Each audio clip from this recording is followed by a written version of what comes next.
Gonna bring it in nice and low. Yeah. Yeah. Frame Trap the sequel. It is a sequel because you guys were on the last episode, so this is gonna be like a nice Take it smoldering over, baby. sequel. Yeah, that's right.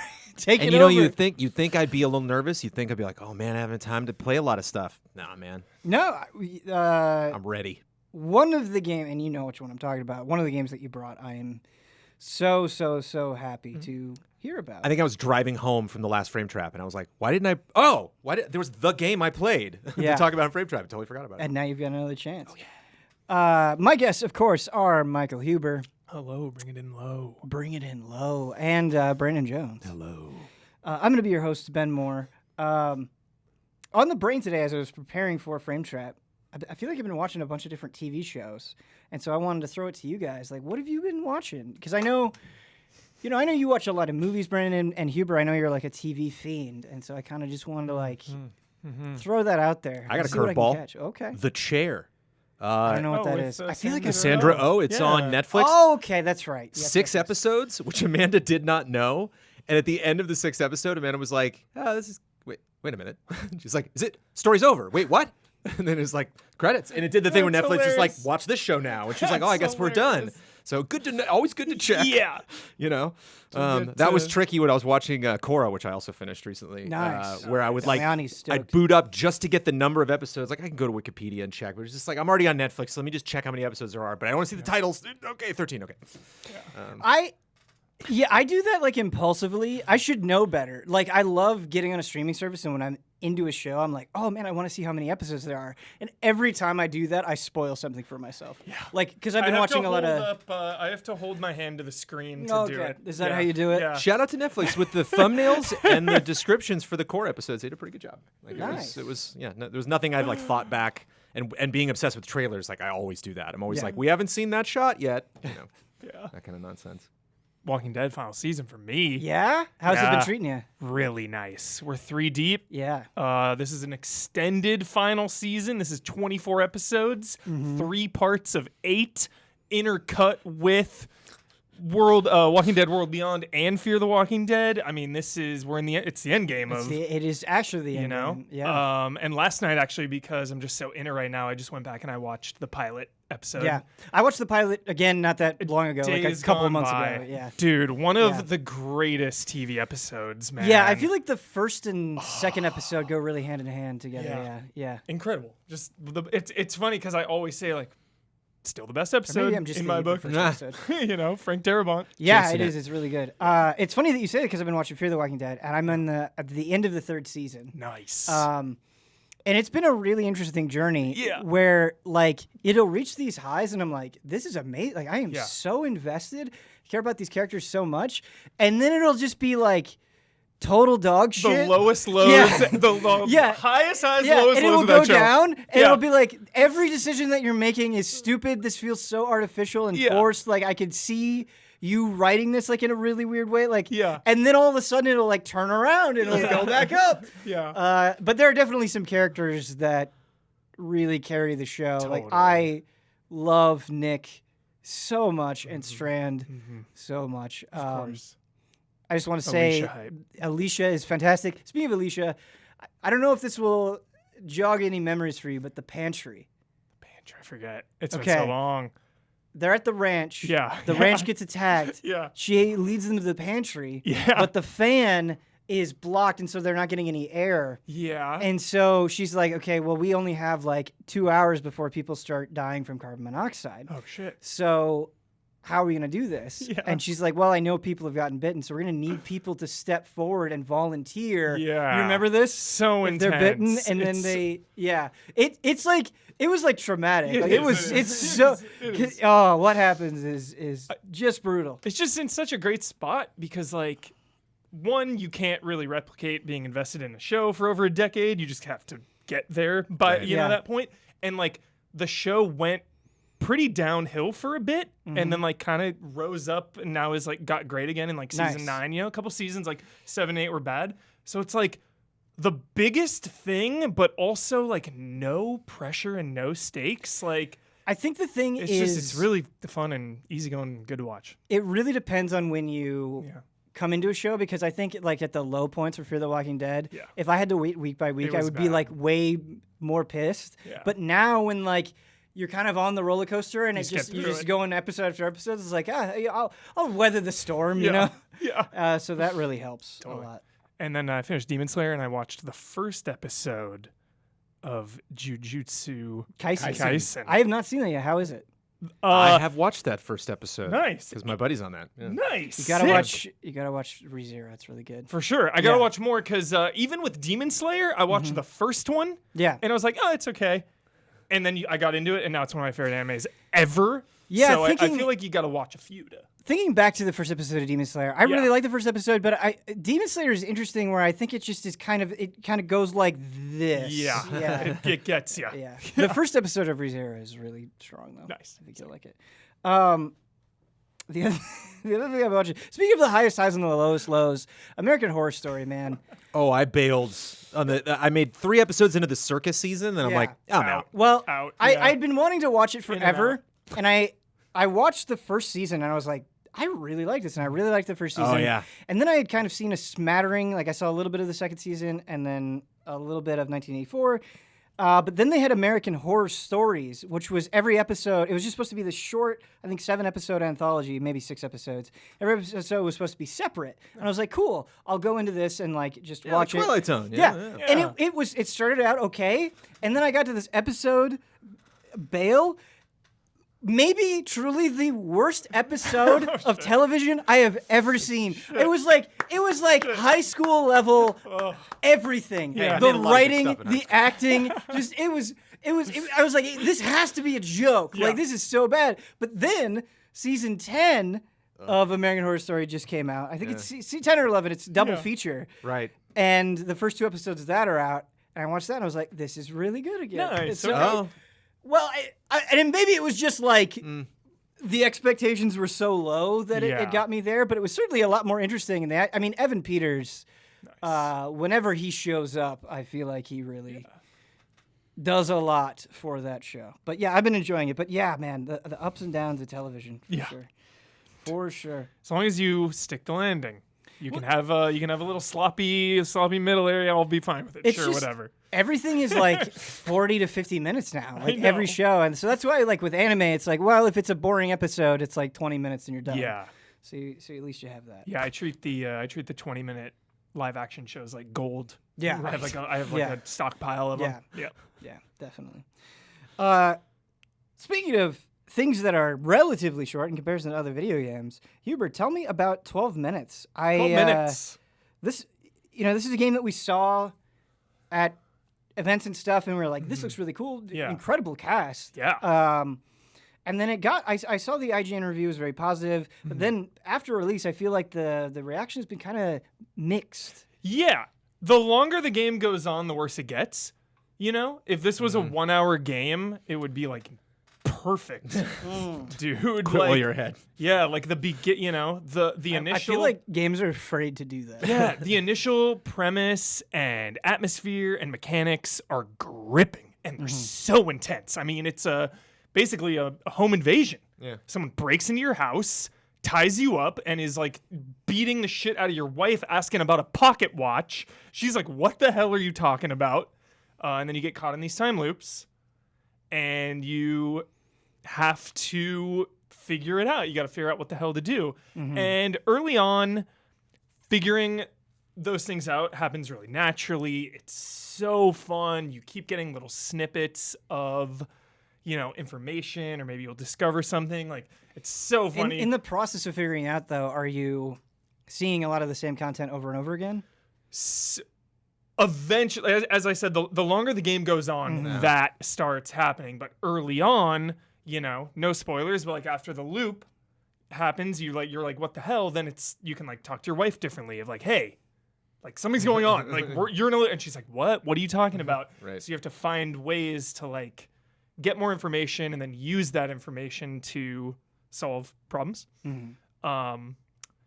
And yeah, just figuring things out in the early goings is really fun. The developers know that gamers love weapons, so like right on the counter is just a knife you can pick up, and this game is dark. This game is very intense at some points. Like, you can just kill your wife. You can, like, stab her in the gut slowly as she screams, why? That was So a lot of description for that. because it is so dark. Yeah, You can hide yeah. in the closet as Viewer like, wants you to know exactly Yeah, how dark it absolutely, is. this game is Ben, why did you do that? Feel secondhand what's the- shame. What the hell's the matter with you, man?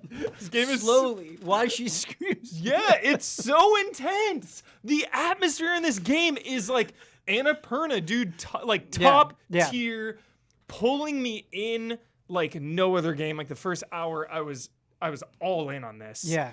And then it kind of starts stalling. At least for me, you know, because I started getting stuck at some parts and like some things were confusing and like, you know, you'll have to let things play out, and the only thing you can fast forward are kind of the conversations, and it's like really weird and like not very efficient. So like, you know, it'll like skip a little bit, but then you have to like go through all of the motions to maybe get back to where you were to try something new, and if that doesn't work, do it all again. Yeah. If that doesn't work, do it all again. And it's like after a while that really starts to wear on you, and it starts to kill the atmosphere.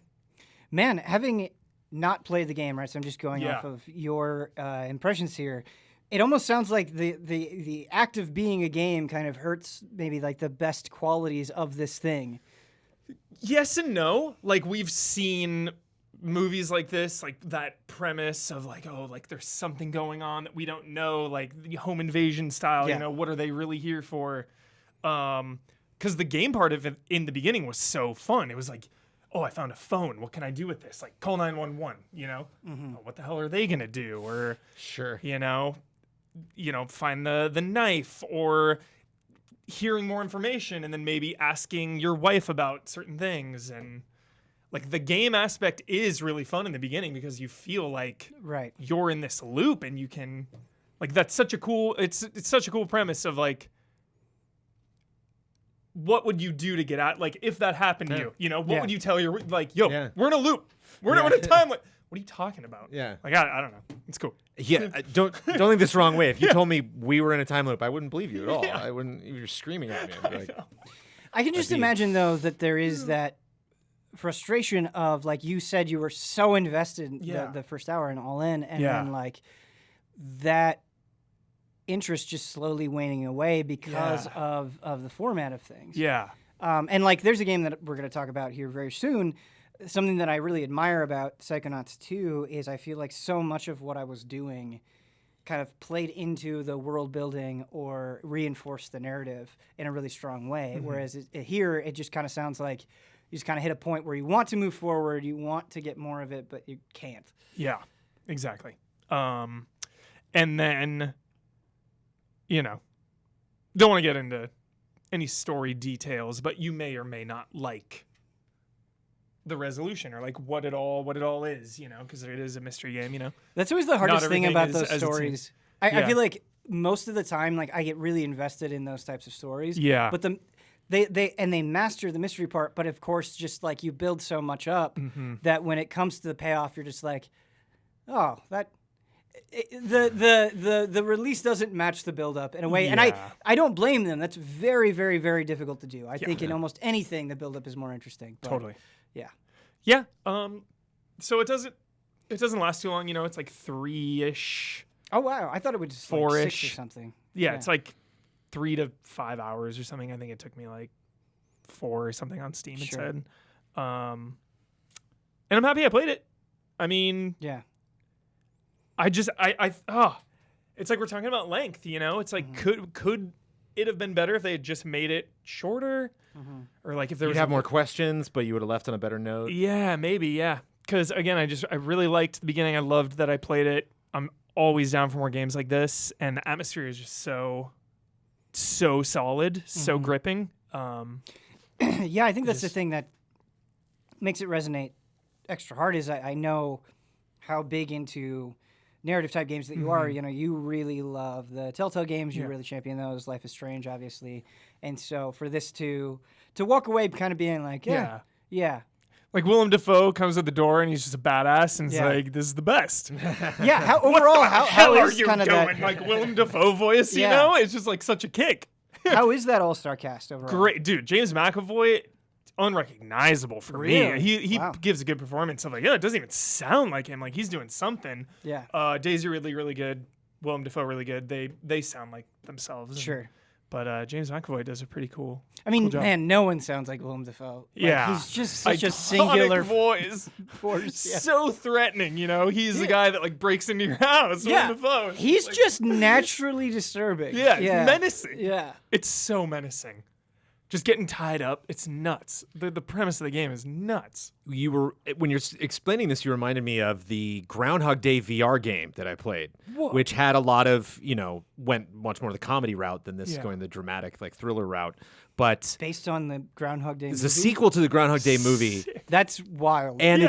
it's fun and relevant if you really like Groundhog Day. It actually has some moments that I was like, I got a little misty. I'm like, oh, because his father has passed away and you've gone to this place and you never really got along with Bill Murray as your dad. And so you're like learning a lot about him and you didn't know this happened. So like it happens to you and you like tell your mom and she's like, oh yeah, we thought this might, could happen to you. I don't know. But it's like, no matter how hard they tried to bridge those gaps when you're going back through it again, like you just get tired. Like You I just would get tired. I would just go back to an environment Yeah. again and see it and like, Yeah. I'm just imagining staring at the same like 3 or 4 rooms. Yeah, like- there's the bedroom, living room, and bathroom, and that's Yeah. it. Yeah. Yeah, it just gets tired. And the movement's a little clunky, It's a point-and-click adventure game. Like, you click where you want to go, examine, like, the paintings on walls or the fridge. You get a little inventory. You can, like, combine items and use things in the environment. Really intuitive controls, but a little cumbersome. Mm-hmm. Just not that smooth. But overall, Would you recommend it, even at 4 hours? I'm a big Willem Dafoe fan. yeah, I mean, it's on Game Pass. Yeah. If you really love like movies, narrative adventures, I think the hardest thing it's a going into it- recommendation with like proceed with caution. It's not even like the loop stuff or getting stuck or that. I think the biggest hurdle that you created for me is just like, the resolution's not that good. Yeah. Yeah. I think because Yeah. if you have that in the back of your mind going into it, Yeah. it makes it harder. Like I think. that's it's funny because like so many things are expectations. Yeah. And I had heard just on my Twitter feed like bad ending from a lot of people. Yo, ending's terrible. So I went in like, okay, the ending, I'm prepared. I'm like, I'm prepared for this ending to be really stupid, whatever. Yeah. And it was like, that just never mind. It's just I like the "It's on Game Pass" like sticker to put on the box. Right, like- Huber shrugging his shoulders. It's on Game Pass. yeah. It's like getting punched and like the Game Pass is like putting a glove on, just softening Yeah. it You a know, little bit. yeah. With the Game Pass, you know what I could do Yeah. is I recommend playing for 60 minutes and then Okay. just stop. Yeah. Honestly, Man, I you'll don't know. I experience think- the best of it. Yeah, that's probably true, but You know? it would be hard, I think, getting invested in the story Yeah. and stuff. Yeah. Well, then if you want to keep going, go. Yeah, But yeah. Just if, call Huber, and he'll break it down to you gently. Just watch Old Yeller for an hour and 15 minutes, and then shut it off. Yeah. You know the part. Shut it down. Shut it down. Well, games that did not disappoint. Psychonauts 2, man. Yeah. This I see more screenshots of This is a this win. and hear more, just takes from people, and it's Yeah. just like, yes, I'm so happy. Yeah, this one is definitely rough because I'm the only one of the allies that's played through the whole thing. Brad is working on it for sure, but this is definitely a game that I want all the allies to play, and it's my game of the year right now. Like it's not even a question. what I'm It's hearing. not something that I have to like That's so cool. sit down and go over and like. Did none of that on my bingo card. Psychonauts 2. Yeah. It's goaty. Yeah. Like, I was really looking forward to it. I was super excited. I knew I was going to play it. And it, even at, like, relatively high expectations, like, it just crushed that. Because, honestly, with Double Fine games and with Psychonauts itself, like, I really love Psychonauts 1.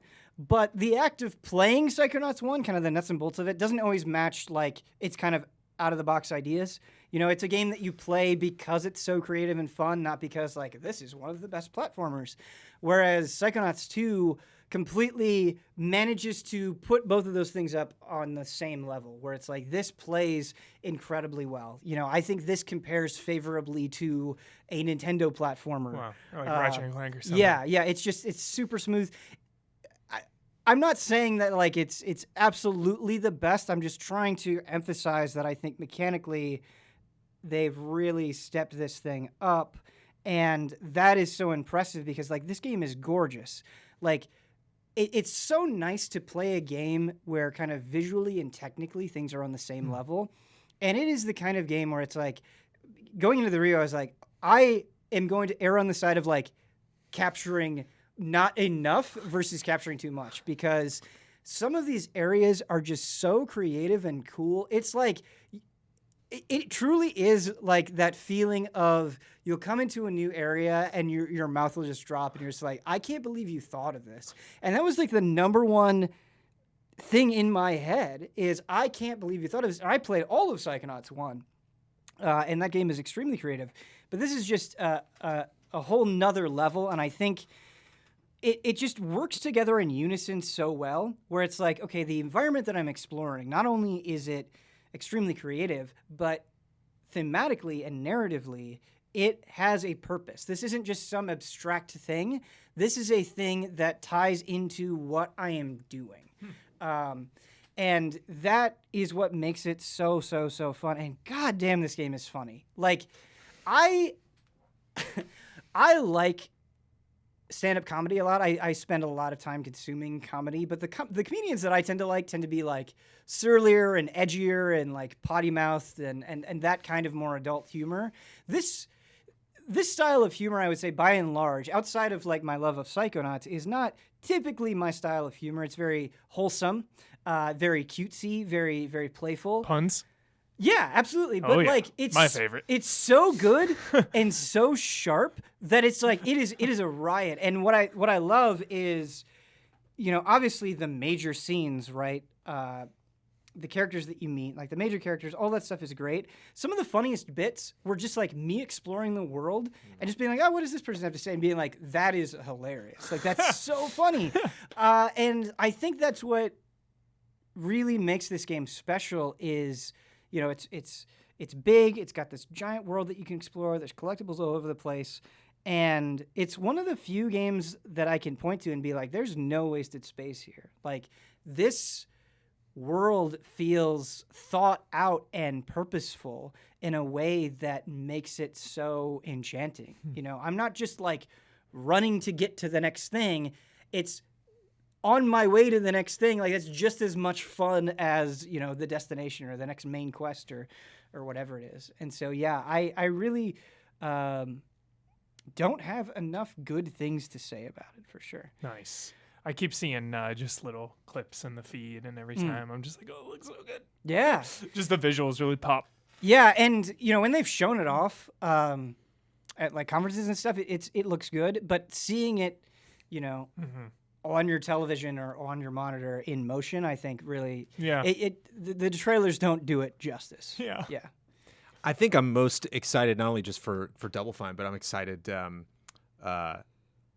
for like irreverence, because like that doesn't necessarily, you know, tend to do like commercially extremely well. Yeah, absolutely. You know, but like I just love like kind of the Lemony Snicket-ish, you know, like attitude about everything right. In that world from playing the first Psychonauts. And so the fact that so many people, you know, might potentially be into this or find that humor funny, because like you were pointing out, it's not like rash, and it's not, you know, like purely for adults. No. But like it is. I mean, at least that first game was odd. And like there were just some stuff popped up. You're like, where are they going with this? And I love kind of diving into worlds that are that obtuse and bonkers. Yeah, it's very much that kind of like Tim Burton style where like Tim Burton can definitely do a thing that is like appropriate for all ages, but there's something kind of disturbing about it, something kind of odd. And a good example of that is like the first area that you go into where it's it's just walls of teeth. Yeah. And you're like, this isn't inappropriate. Like, this isn't R-rated, but this is unsettling as a result. Jeez. And you mentioned kind of, Brandon, irreverence. And I think that is such a good point, a win for irreverence, because I think something else that's really striking about this game is even a lot of original things that we play now, I find that the source of their inspiration is like so obvious, Right. or they're like so referential, and that's okay. You know, I like it when creators are inspired by other things, but sometimes I feel like a lot of creations like really lean heavily on like, oh man, I really like Star Wars or whatever it is, you know, and it's very obvious to kind of trace the lineage. Like, you know, of course there are other Psychonauts games, right? I'm not ignoring the existence of that, but I would say Psychonauts as a whole, and I think what Psychonauts 2 is a good example of, is it feels really, truly, wholly original. You know, it's like it has its own ideas. It's not desperately leaning on, you know, pop culture of the last 40 years. Definitely uses that stuff. Of course, there are connections you can make. Of course, there are references. But I would say, by and large, you know, a lot of it kind of stands on its own. The whole thing just gives me hope. Yeah. You know, it like feeds me. It gives me life. It's like such Yeah. good, positive news Yeah. in this industry right now. Is this game that had such a following, such expectations for this thing. It's been so long, Yeah. and it comes out and just it's loved by the fans of the original and Yeah. now a whole new audience. Yeah. It's just what you want to see. You love to see it. I'm saying this jokingly, but when I was doing the review for this and I was putting the score on it, I was thinking to myself, like, there are times where I'll do reviews and I'm like, man, I don't know how other people are going to feel about this. Yeah. Or, like, I'm not surprised that some people didn't like No More Heroes 3, right? Like, there are just times where you're like, I could see somebody not enjoying this. Yeah. With Psychonauts 2, I was like, it's impossible. Like, everyone either likes this, and if you don't like this, you're wrong. Like, and of course I'm joking. I accept people not liking it, but yeah, I think you said it best, Hubert. I think giving us hope is totally right. Where it's like, it's just this like imaginative colossal beast, and there's like nothing gross about it. Yeah. Like, Yeah. it's just not only are there like Yeah. no microtransactions or anything weird like that. It's just like, yeah, just like this game of the year is on Game, but you can just play it right now. Just download it. Just download it. Well, I like Yeah. it being a win for Double Fine because they're a strange company because they're like publishing all sorts of crazy stuff. Like Yeah. their names will be attached to stuff. Even going back to 360, like there was like some tower defense game I remember, the Iron Brigade, that was Double Fine. They published, and I was like, it had nothing to do with development. I don't believe. I was like obsessed with it, and yet they still have this kind of grassroots vibe. They did Second Age. What was their point? Broken Age. Broken Age. Yeah. Which didn't go over well. I didn't play either of them, but I heard a lot of mixed things about it, and so Yeah. it's just like nice that they're not only getting a win, but it's a win on a huge game that they spent a lot of time with, and a franchise that they'd already established, and a sequel that wasn't like. It wasn't like a Shenmue thing where like we need the resolution to the story, or it's like these types of games have gone away. It's just like just more of that, please. Just more of that excellent thing they made, and it's just neat that they showed up and rang all the bells. It's funny that you bring up Broken Age because that was another project that I was really excited for, and I played through both episodes and was disappointed by. But I feel like kind of the refrain with Double Fine, at least for me, is like, well, we have some forgiveness because they're doing something so different, so original, so inventive, and so you have like that little bit of forgiveness in you, even though you're like, it didn't quite work out. Sure, I think that's why I liked 12 Minutes a little bit. It felt kind of they were trying something, and I think naturally you have that instinct, right, where it's like, well, you're trying. And there's something noble in high effort failure, right? Like, and I don't mean that in like an insulting way. Like, I do have a lot of respect for that, and I think a lot of times, like, if you're really pushing yourself, I think a lot of times it won't quite work out. So that's why Psychonauts 2 is such a big deal for me, where it's like, there are no qualifiers here. Like, this isn't just good for a Double Fine game. This isn't just good for like a weird project that's a little bit different than normal. It's like, this stands toe-to-toe with anything else out there. Mechanically, story-wise, which I haven't even gotten into, and is another thing that I really want to talk about. And Hubert, I feel like you could either deny me here or back me up, where I feel like as games have gotten older and more mature, and we're trying to kind of diversify the stories that we're talking about, I think that's really important. But sometimes I think in an effort to say something meaningful, games get a little bit too heavy-handed. And it's like, this is what we're talking about. Like, this is a game about depression. And it's just kind of shoved in your face where it's like, I appreciate what you're trying to do, but it's just like so on the nose. I think that's why stuff like Celeste really stands out because you're like, Yeah. it's just like kind of a breath of fresh air. You're Right. like, yes, there's Celeste other is ways a to good do example. Psychonauts 2 deals with heavy stuff, and it's not at all in your face about it. Where it's like, you're not going to sit here and tell me, like, oh, this is our theme. Like, you're not going to spell it out. You're going to have, like, some piecing together of what's going on, using the environment to tell the story. And it's just, I think it resonates that much harder because it feels more natural. That's awesome. Despite the fact that you're in an insane world for sure. Also, goddamn, something you could have had me like be like, give me 50 reasons why you're excited about Psychonauts 2, okay? Not one of those 50 reasons would have been the boss fights. Never in a million years would I be like, this is going to have some of the best boss battles I've done in a very long time. And it does. The boss battles are so inventive and fun, and like what they have you do. It's not just like stun the enemy. It's like there's a puzzle element to them. There's an act of figuring them out. That is so much fun. Yeah, there's one in particular that like I just think about it and it makes me really, really, really happy. So, yeah. That's really awesome. Yeah. I think the only thing that is tough is like there's a catch-up video that you can do if you want to get into the story, but I do think playing the first one before the second one does help you a lot. And that always like hurts the recommendation a little bit because I know a lot of people haven't played through Daniel Bloodworth playing it right now. You Daniel can go back through his playthrough. Yeah, on he's Twitch. pretty far. Yeah, you can. And it's like under 10 hours, Brad said. He just went through the first one this year Streaming to catch up. Yeah, I would say like It's 10, 12 around there, maybe a little less. I think Brad, said it was like 8 hours or something. Yeah, it's pretty chill.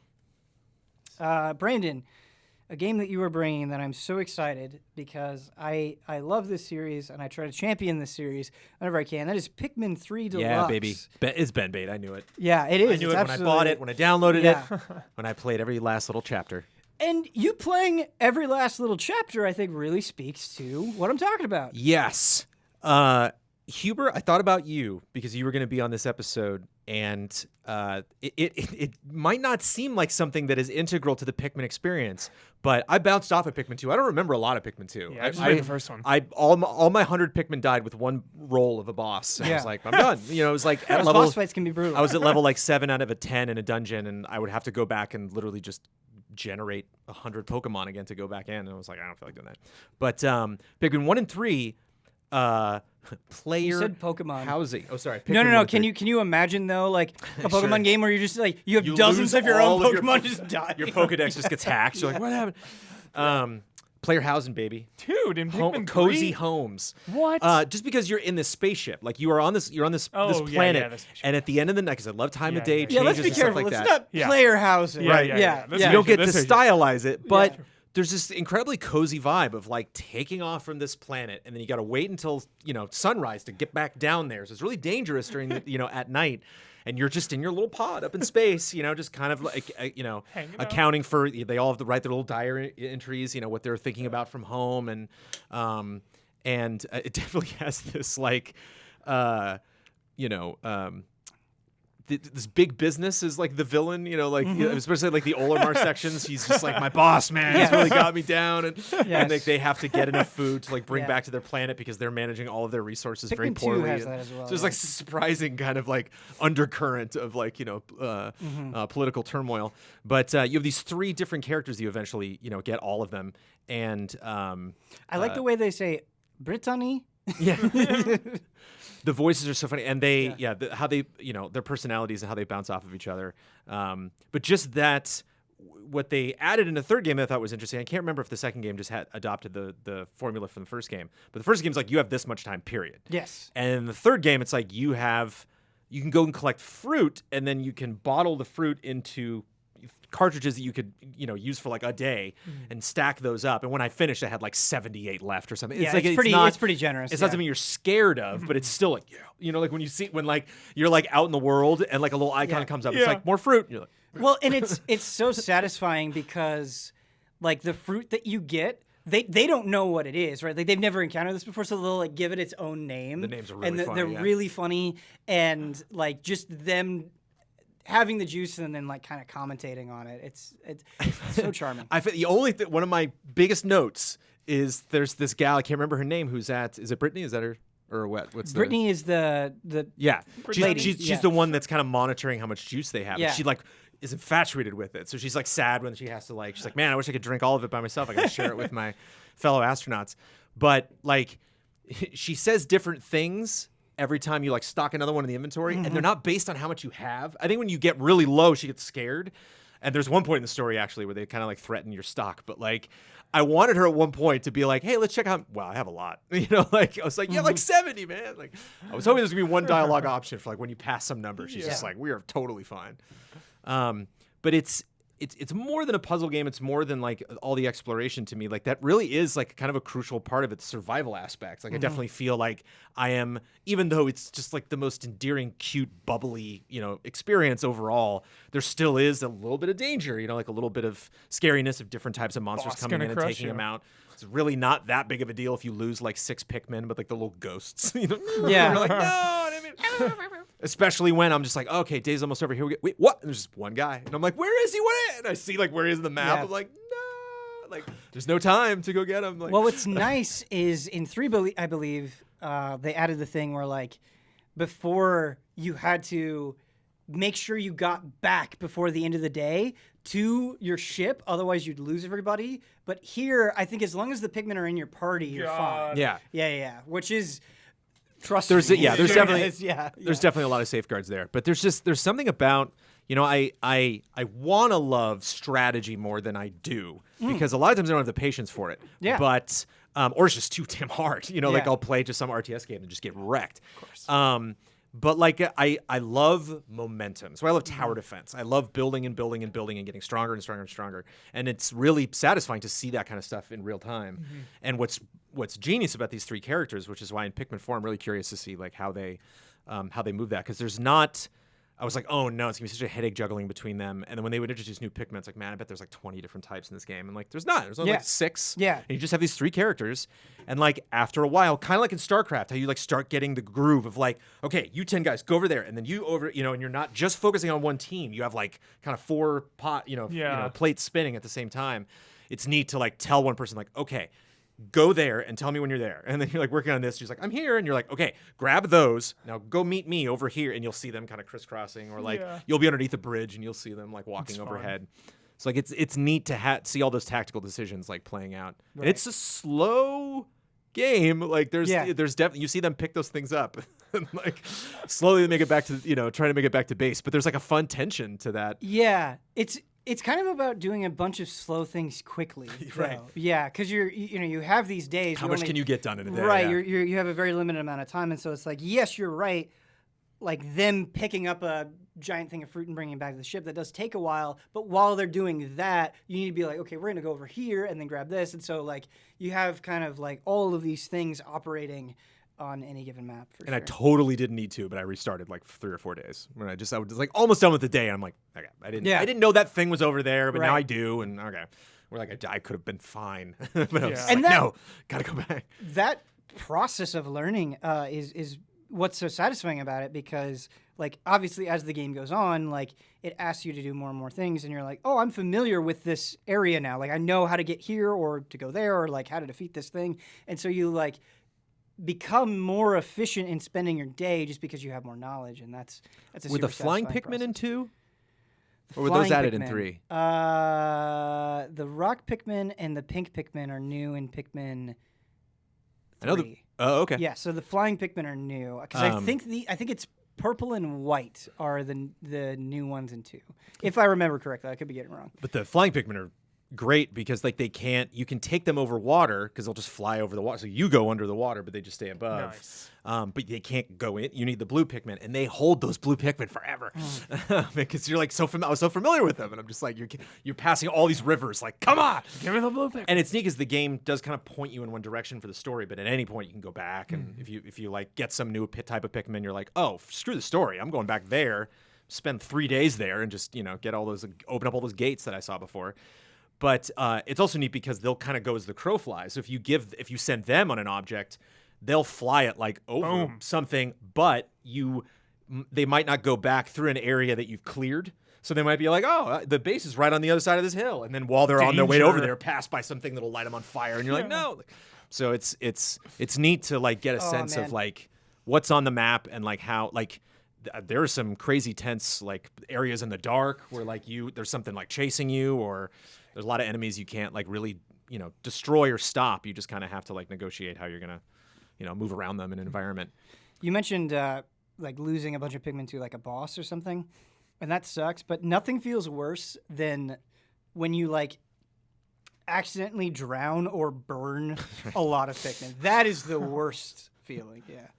But avoidable loss. But you just go back to your save. You can just reboot. If you end that day and like, it up. all of them are dead, you're like, let me start over. Scum it up. And you can even go back, like if you even start the next day, and you're like, no, you can go back and like go back 2 days, and like that day, I want to start from that day, and it'll say like you're erasing everything that happened after this. But you're like, I don't care, it's fine, because I can just be a perfectionist with that stuff. It's really nice to like build up those resources. Get the perfect run. And I forgot how realistic the world is. Like the Pikmin are so cartoony, and Olimar and all those other people are so cartoony, and the world is like. Yeah, it's just really good vlogs. It's very Honey I Shrunk the Kids. It's just like you're in these massive environments, and like all of the objects that you pick up are like very realistic, and so it was. And the environments change as you go on. You go into like colder environments or places that are like mostly under have a lot of water or. There were a lot of like train sequences. There's a lot of like platforms you would get on that would move in a certain way. So again, it's just like once you're getting on that, it's like I'm gonna be stuck on this for 30 seconds to a minute. So what else can I do with like another character in that time? And again, it's just I bounced off Pikmin too hard, and like there was no point in this game where I was like it's like I really enjoyed it. If anything, when I was done with the last boss, I was like, oh, I didn't know that was the last boss. I almost wish, and it's not perfect in this. There are definitely things that I think you can criticize about it, but with like Nintendo games, I think a lot of people are like, okay, the beginning is like way too slow. Like you don't have to over-explain every single thing, and I definitely think Pikmin 3 is like guilty of that to some degree, but it has kind of like a slow opening. But it's one that I feel like you're very active in, where it's like the beginning is like super friendly and chill and gets you used to all these mechanics. And then like by the time you get to the end of the game and like that crazy final boss fight, like it's a really nice progression and test of your skills as well. So. And then there's the Olimar stuff, which is totally separate. There's like 2 big Olimar chapters. And those are fun because those are like my least favorite RTS type missions. But like every now and then in RTS, they're like, you have these 10 dudes, that's it, go. And you're like, oh, so you have to be like really careful, like what. So yeah, you don't have to worry about like how many of this color do I need? They just give you a bunch of Pokemon and they're like, it's a puzzle, figure it out. Pokemon. And those, Pikmin. And those revisited a lot of the same maps, but were still really, really clever. And did you do any of the like time trial stuff? Yes. Okay, because when the demo came out, I tried that stuff and I was like, oh my god, this is super fun. Yeah. Because you like go and it's like kind of Pikmin, in micro Pikmin where you'll get through and you'll be like, oh, okay, now I know what to do. And it's like, okay, I've got 2 minutes or whatever it is to manage these guys as tight as possible and clear every goal and like get the gold or however it's ranked. But yeah, it was super fun. Man, I think, Brandon, I don't know if you're with me on this statement, but I think Pikmin is like one of the best things Nintendo does and is absolutely up there with like other Nintendo juggernauts, and most people don't realize that. Well, it's not like anything. I mean, I can't think of another game that does, that has that specific blend of like completely unique style and like, calling upon like again strategy and platforming elements that we've seen in other things. So it's like it's like if you get to a point where it's like here's the marker when you can take your partner and throw them over to the other end, and then they're on the other end and you can switch to them and you can throw them Pikmin, you just can't go over with them. And so like you have to separate. It's just like such a easy fundamental thing to understand. You're like, I got it. You're separating these 2 areas, cool. And then like 30 minutes later, like the day's over and I'm like, I could have just nailed that. I know I could have gotten so much done in that one day. And even though I don't need to, like I want to go back and just like immediately run to that spot, and again, like you were saying with 12 minutes, you're like sometimes, and I mentioned with Groundhog Day, where it's like kind of replaying the same steps. You can get kind of repetitive, but there's just like something about, doing it perfectly, like really micromanaging them. And it, Yeah. kudos that like, you can have 100 of these things out, and it's just like conceptually that would seem like such an easy thing to be like, how many do I need, or how many of this color do I Sometimes you have, want or way whatever. more than And, like, 100, yeah. nope. In kind of contrast to 12 minutes, though, where I think you ran into the problem of, I need to do this exact thing to move forward. What is that?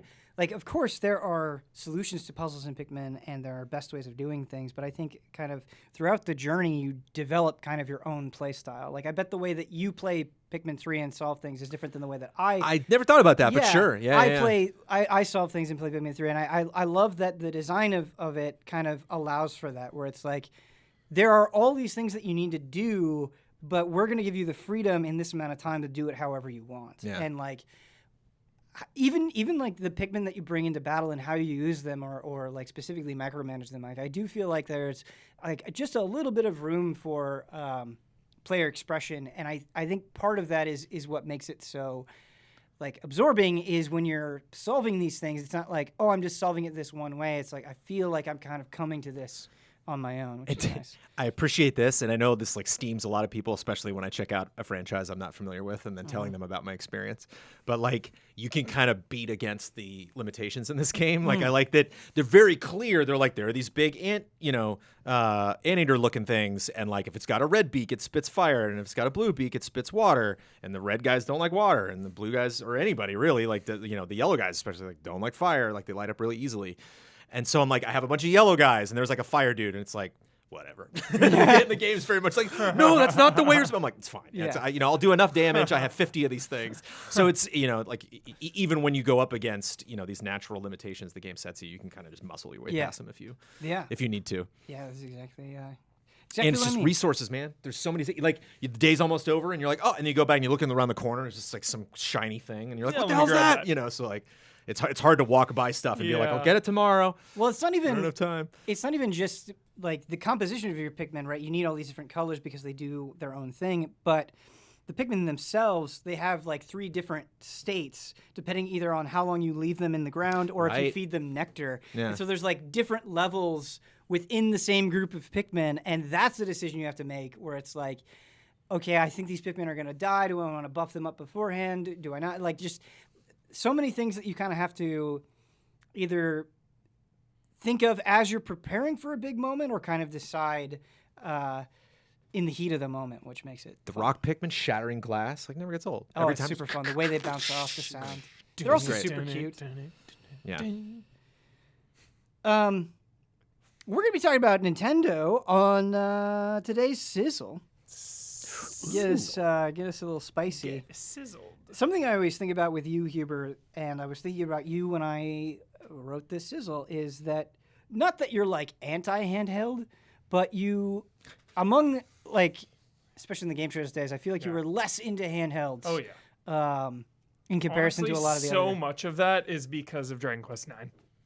Oh, because 8 was you, so superior, yeah, and it was so compromised. yeah. You just didn't. That is you, one of yeah. the pinnacle, like the It one all of the goes back to prime Dragon Quest moments. IX. Yeah, Yeah, that's very funny. so good. yeah. Anyway, for this reasons. Sizzle, I want to know what, in your opinion, is the worst major successful Nintendo handheld. So, you can't do, like, things that no one cared about. Like, I'm talking, like, big boy, this was super huge. Amongst those, within the Nintendo family, Yeah. which one is the worst?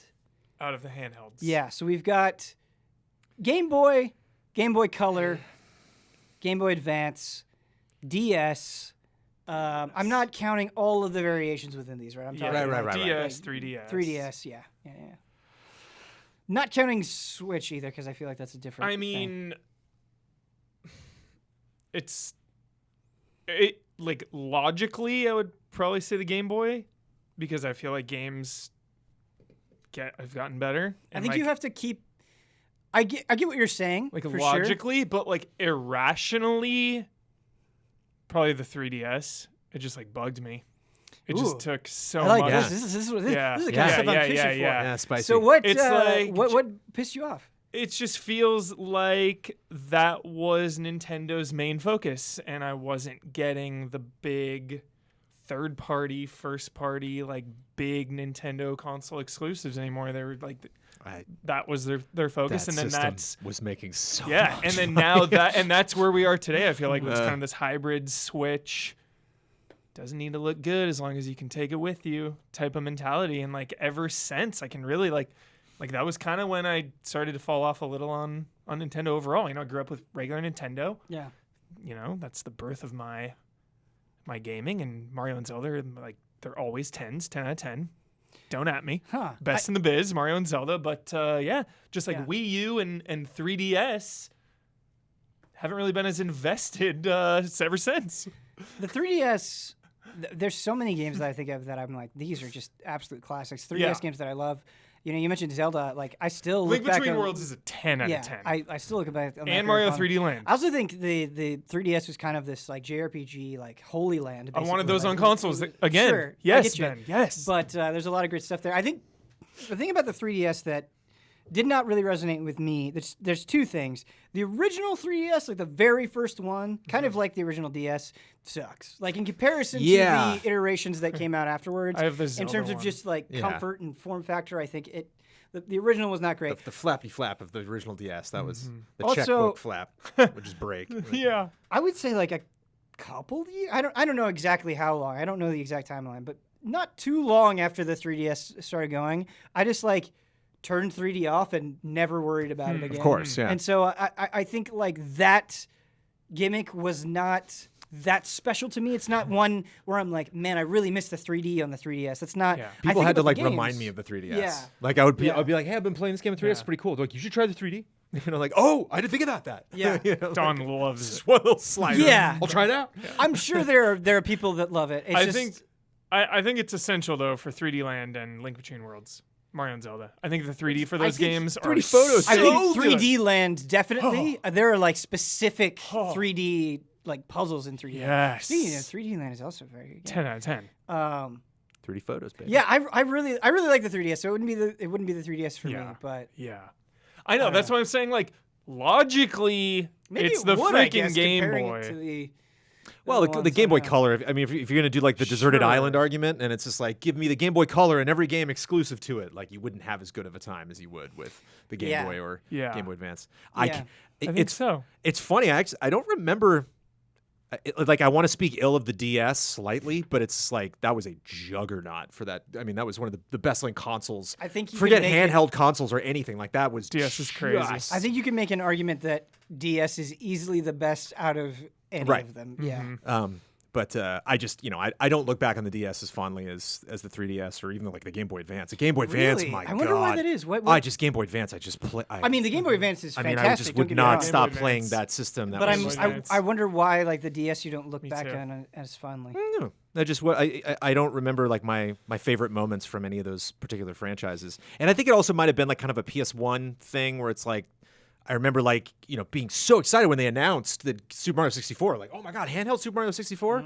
I played it for like 5 minutes. I'm like, this doesn't look that great, and my Yeah. hand hurts. Mhm. So like I don't know if I want to keep going. Yeah.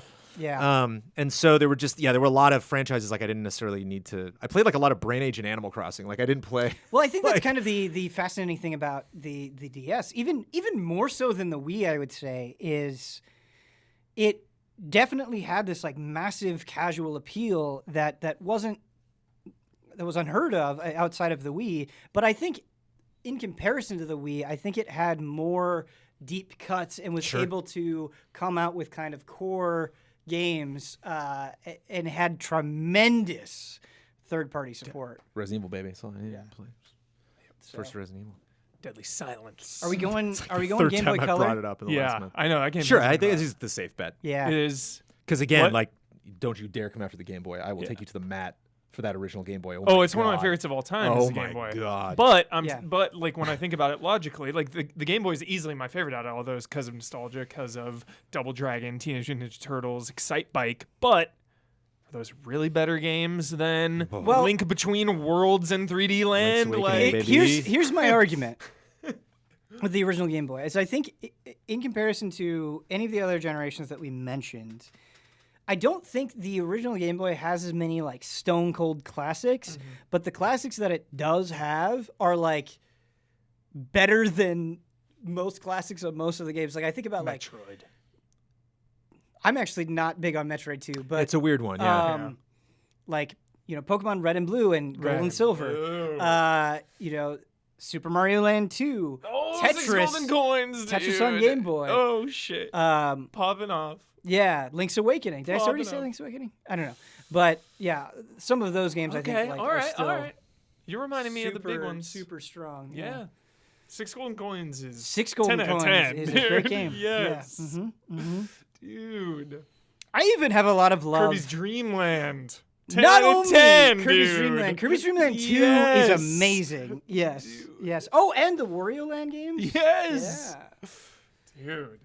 Yeah, That's man. the thing about the Game Boy Advance, though, is you mentioned like I'm not a big fan of Metroid. It's like I think on the Game Boy Advance. Oh, yeah. I think on the Game Boy Advance, every single franchise they had was singing. Like they just did everybody right. You know, like some of the best Metroid games ever on that console. I don't know if it was Kyle that somebody was shitting on Metroid Fusion. I was like, what are you? And that doing? that That game flip is top, fantastic. that boxy flip top Game Boy Advance. Yeah, the SP. Is probably the SP is probably my favorite. Like Yeah. I'll be going through a drawer to look for something and see it, and like I'll have an impulse to just grab it and turn it on and start playing something. Like it's just just inviting. Like you see that thing, and it's like let's go. Well, what was kind of annoying at the time about the Game Boy Advance SP Final is Fantasy it's, VI, let's it's, go, it's, let's go. it's an amazing. I love the Game Boy Advance SP, but what pissed me off is I got the original Game Boy Advance and then I got the Game Boy Advance SP, and then later on they came out with the Game Boy Advance SP that like was the same except the backlight was much better. Right. And it was like really, So dude. offensive. Yeah, and I never had that like better light Yeah. Game Boy Advance SP, and that.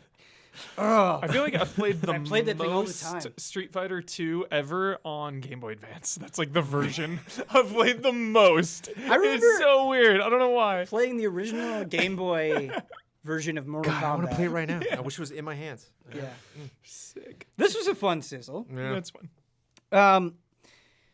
This sizzle was brought to you by some wonderful shout out to your patrons. If you would like to learn more, go to patreon.com/easyallies, where you can be shouted out on all of our various podcasts. We have quite a few if you want to get your name out there. So I'm going to read the names of these wonderful people, and then I thought, in honor of No More Heroes 3, could you give me your best Travis touchdown at the end? Oh yeah. Shout out to Elthanas, Greg TheDarkKnight Kettering, Caleb Togi Crawford, Esdoccal, and Nick. Shout out! And yeah, why don't I? No, actually, you know what, Huber. I was gonna go into No More Heroes, but let's switch things up. Huber, talk to me about Ghost of Tsushima Director's Cut. And before we go any further, I have to say, review copy provided by PlayStation. I done. always forget. but 100% I not- forget those. I did 100% not I forget those this every time. Every time. Yeah. Yeah. Did I? I think I bought my own copy. Listen, Yeah. It doesn't Blood's gonna matter. make me put it in Okay. anyway. It doesn't Protection. matter, Alright. dude. Protection. Yeah, this is pricey. 'cause Congratulations. This is $30 even if you already own Tsushima. So like, Wait, is it 60 if you don't? Is there like an if you buy the upgrade pass? PS5 Director's Cut as is, I think it's like $70. But either way, I see. I owned the PS4 version, and this cost me $30 more Uh-huh. to get the Director's Cut. So price for this one is kind of a thing. Just putting that out there. But for me, it's worth it. This is like my favorite content of 2021 now. Oh, the new island. Is that what you're referring Yep, to? Okay. Ghost of Tsushima. It's just such a pleasure being back in one of the. Oh no. Yeah, it's one of the best games of 2020. One of my personal favorites. I'd like to and not have to play this, but it probably is. should. It's a must play. It's a must play for PS5 owners. I'm sorry. It is absolutely incredible. It doesn't bring many new things to Ghost of Tsushima. The main new addition, I'll say, is the horse charge. Your horse can now charge enemies down, and it is fantastic. It is absolutely fantastic. You'll just see a bunch of Mongols, and you'll just, riding into them, and the audio visual is so satisfying. It's just like, boom, boom, boom. There's like blood all over your horse. It's amazing. Took some awesome photos. That's sick. It's so a sick. true warhorse. It is. I will say no more about that. Like, there's so The writing in this game, the acting, the mood, like, it's just the best. It's my favorite. Like, every story told is so impactful. You're meeting people on this island. This is the island. This is not a story. This is the premise. You're fine. Just Okay. Don't overthink it. Yeah. This is where your dad dies, you know? Huge point in the first game. You learn that pretty early on. Like, this is the island where it went down. So Jin is returning to this place that has a lot of meaning and, like, memory for him. And the Mongols are there being run by the Eagle. The Eagle is the villain, and it's just straight up anime, genjutsus all over the place. You know, always haunting you. You don't know what is reality. And it is just such a personal story. Jin is allying with the people that his dad fought against, and just how interesting that is. And there's just excellent newcomers to the cast that all have a big impact. It's not too long. It's like the whole thing, if you 100% it, is probably like 10 to 15 hours, somewhere in there. And it's just all killer, no filler, you know? I feel like with Ghost of Tsushima, you kind of, like, the impulse to 100%. not go and explore this absolutely drop-dead gorgeous game. Oh, It man, is. Yeah.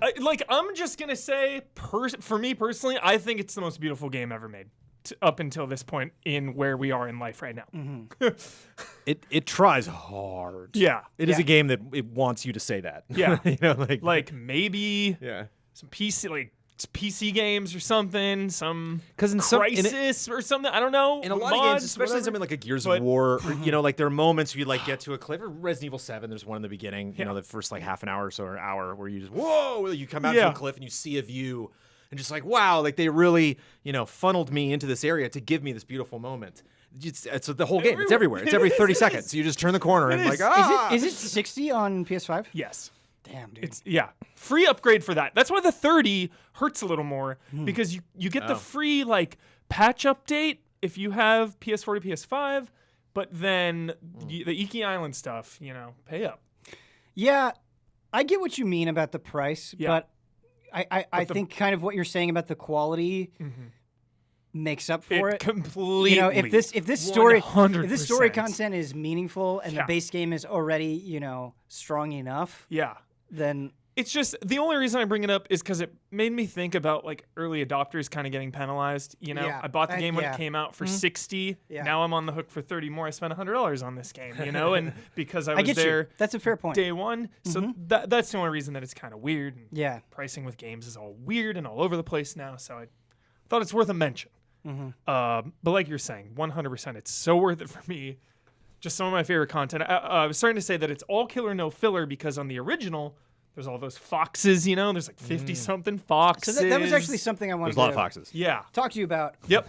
I ultimately enjoyed my time with Ghost of Tsushima. I did not like it, I think, as much as you and Brad did, but it was a game that, like, I think the more I played it, eventually I kind of was like, oh, okay, this is cool. But I felt like just as a consequence of being this gigantic open world, sometimes there was like this lull between story moments, or like definitely this like, yep, I'm starting this quest. We're gonna go on horseback. We're gonna like talk to each other. You know, it just kind of a repetition based on the format of the game that I think wore on me. But the idea of having like a super, because the end of the story in Ghost of Tsushima, I think is incredible. And Jin and his family and that whole history, I think, is very engaging. And so, like, the idea of having like a tighter story focused on, you know, some of the best parts sounds like fantastic. I want to play this more in this moment than I have up until now. This is like, I'm kind of upset at you, Huber. I'm sorry. I don't need to hear this. Like DLC, this year has been, I can't wait to do an episode on DLCs this year. It's been so good and strong, especially as we have more games to play than ever. And it's a great way to play the best of a game, you know, in a more focused, shorter time. Like this game. How do you access it through the like a save file, or is it a whole separate? Yeah, so I had I platinumed Tsushima when it came out, so I booted up that save, and then there's a place you go on the map just there of like, yo, we're taking a boat. I heard rumors of Iki Island, and then you take the boat over there. Nice. Just no hassle. No hassle. So easy. So talk to me. Are there new gameplay additions? Yeah. So the horse again is the biggest one, Okay. which it's always kind of a bummer when a DLC is like, well, I've already upgraded my character to the max. Yeah. I've got it all. I have all the reasons. I don't need anything. So there are a couple skills that you do level up with the horse, which is nice, but like that runs out pretty quickly. I will say the most important resource in the long term over the whole like 90 hours that I have was flowers actually to buy the cosmetics. Yeah. To buy the masks and the dyes. Yep. There's a new crimson. Just shout out to the cosmetics in Ghost of Tsushima. Yes. Like, some of that shit looks so cool Yeah. that you are excited purely on a visual level. Dude, I found the Yes. black dye guy in the Yes, cave, and I was dude, like, you- yo. And he was like, Yeah. oh, hey, can I do something for you? I'm like, everything. You All of can it. literally dye every piece of armor I have. Oh my god. There are some sick armors. The Crimson Dye is the new dye person, and it's easy allies like black and red. Nice. So sick. The best thing is with the multiplayer mode, Legends, there's like a guy on the map now, and it's really like you can talk to him in the single player game, and then it'll just take you into the multiplayer.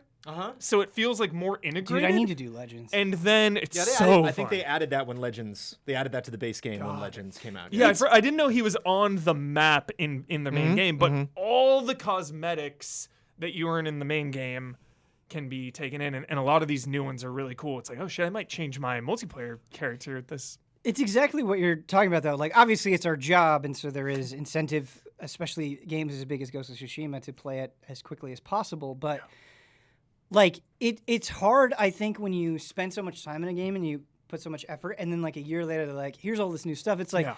I kind of wish I could have just waited and experienced, like, Yeah, I everything can't- all yeah, at yeah, once. yeah. Oh, I'm Like, I love opposite. that. I love having, like, a complete Going edition back. and being I like, lo- all right, it's all here. I love that feeling. I'm so opposite. That's so funny.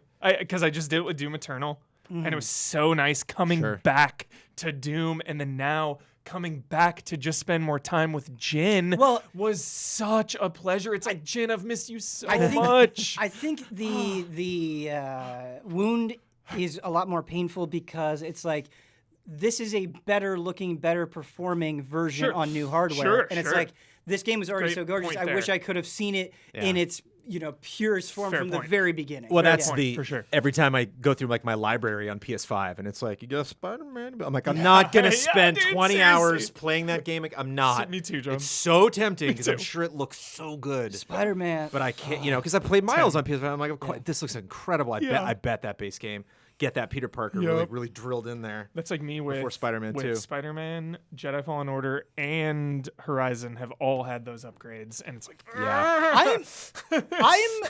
I just need to say this. I love Jedi Fallen Order so much, and I'm so fucking pissed that there was never story DLC. Yeah. Like everything looks Yeah. like all in on the sequel, though. You know it. it's just hard in this interim. I know. I know. Yeah. I know. Because They I can didn't, I yeah. can envision like a Ghost of Tsushima Yeah. style, like go to this new planet. Here's Yeah. this super sick storyline. that you Oh can get. my god. Ah! Absolutely.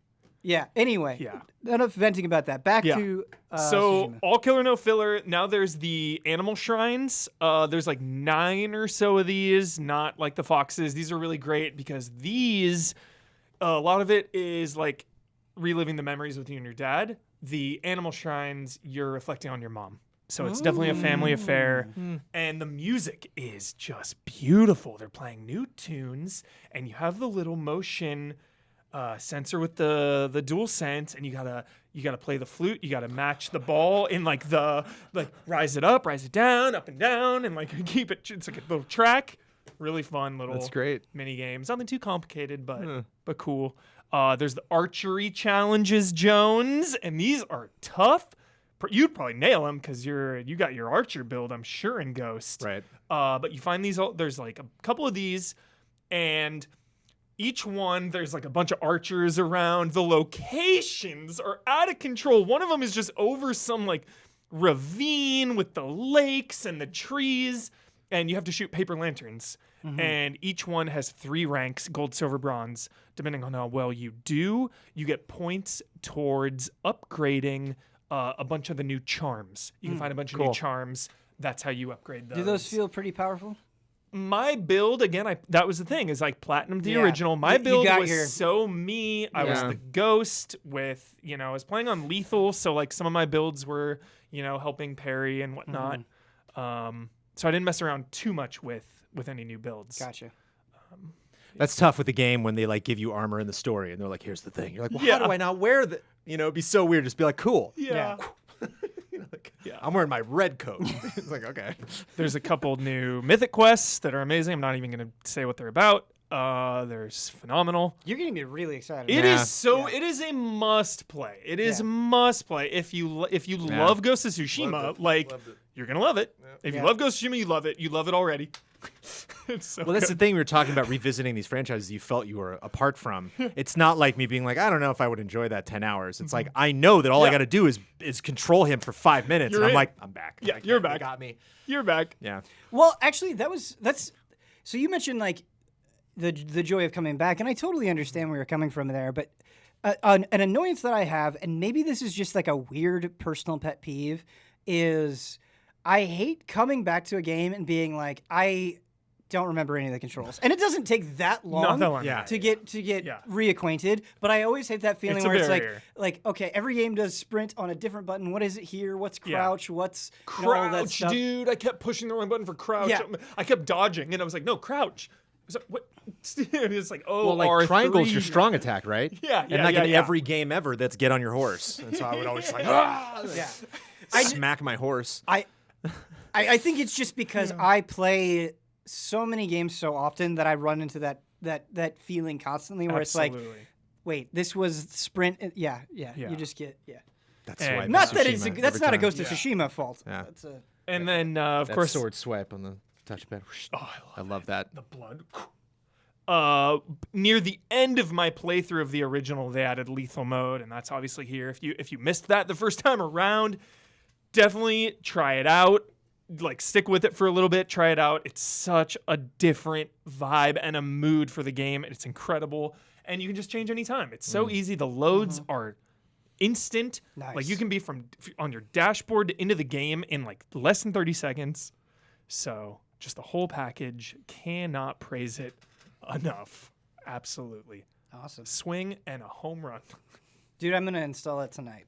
Awesome. I'm going to install that tonight. Heck yeah. Boy, this has been a mostly glowing frame trap. We're speaking very highly about a lot of these games, and I'm going to continue that with No More Heroes 3, Nice. which I think is one of the best games of the year Here we that go I've played. again. Another win for video games. Yeah, well, no, it's crazy because is wild. I really enjoy Suda and I really enjoy his aesthetic Franchise and sequels, style too. Yeah. and boldness. But I feel like it's almost kind of like the exact same thing that I was saying with Double Fine, where like a lot of times he'll go for something and I'm like, that didn't quite work out. I respect what you're doing, but it was almost like with No More Heroes 3 playing it. It was like somebody sat him down and it's like, you have, 3 years to live, make your last game. Like that's what it feels like. Where like it feels like nothing was left on the cutting room floor. Like I really enjoy when games can because when all you do is play video games, you start to see the same things over and over and over again. And like, yes, I talked about creativity with Psychonauts 2. What I'm talking about here is a little bit different.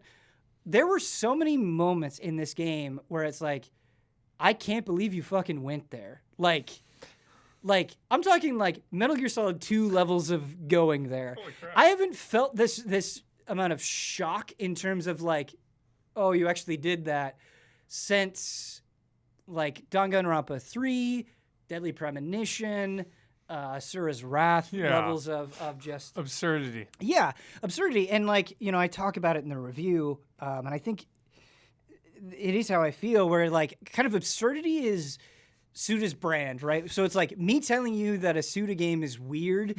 It doesn't really mean like, of course it is. It's just assumed. But I don't think you can really understand what I mean until you experience it, where like he's just like stylistically off the rails here. Like it's one thing I think to have like a crazy cutscene or to like have weird music or whatever, and he certainly does those things. But I love when again, kind of going back to Psychonauts 2, I love when the act of playing something matches the visuals, it matches the storytelling. And like, God, I don't want to spoil anything. I think my appreciation for this game is really hurt by the fact that I can't tell you this is exactly what he does. Like, I can't believe it. But like, there are boss battles that you do. There are like mini games that happen where I'm like, this is just so crazy, and it's actually really, really, really fun to play.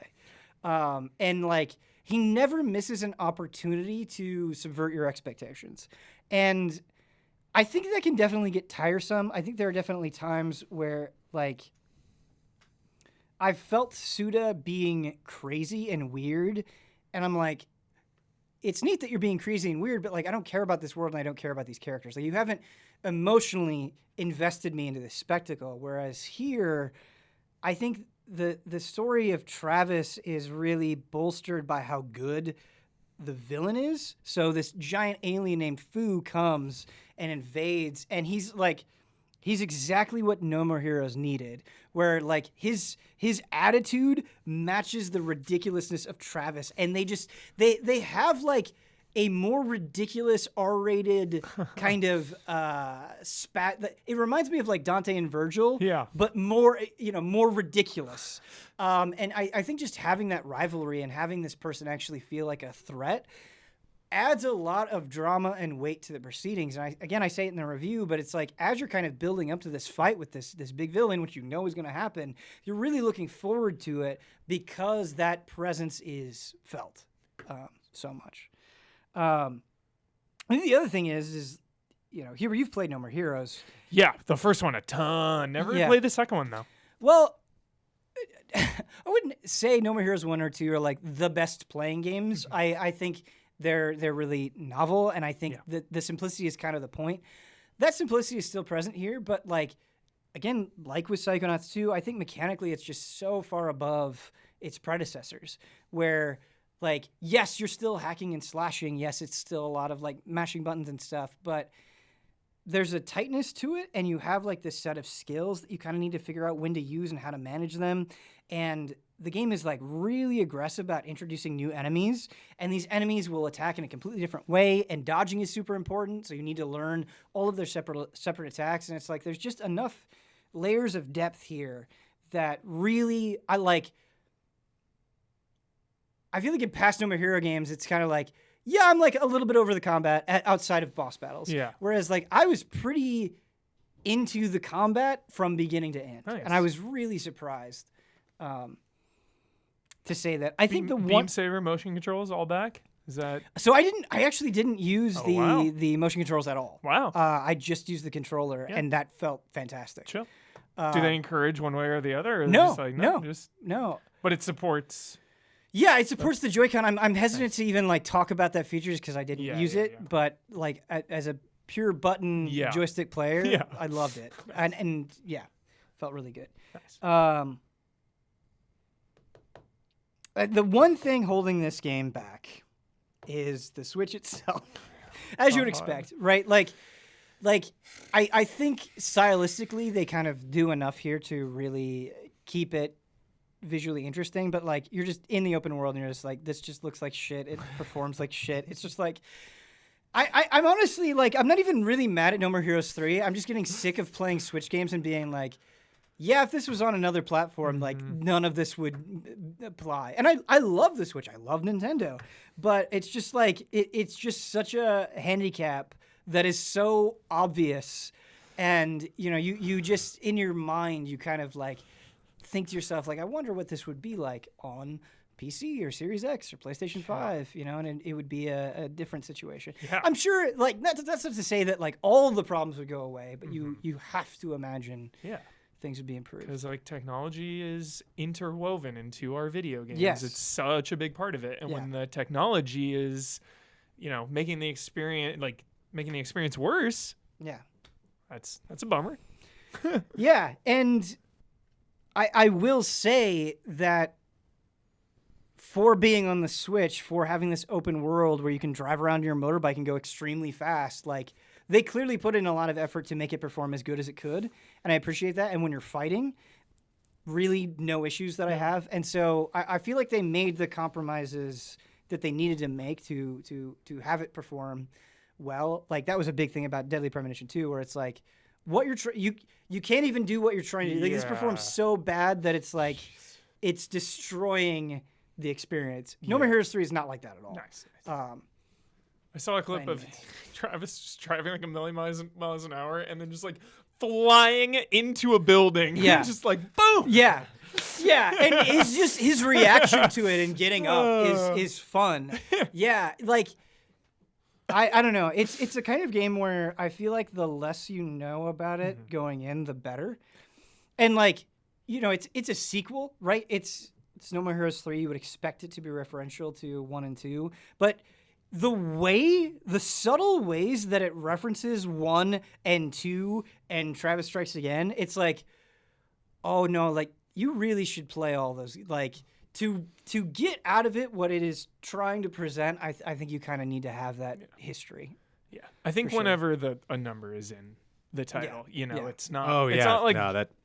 You know, it's not like Judgment, where it's like, this is in the Yakuza universe, but it's like kind of a spinoff, whatever. It's like No More Heroes 3. It's not like Travis Strikes Again, you know, maybe that seems like, maybe you don't need the other ones. But like, I get irrationally excited for numbers. Yeah. Pikmin 3. You got a number on there? Yeah, it's best to work your way up to it.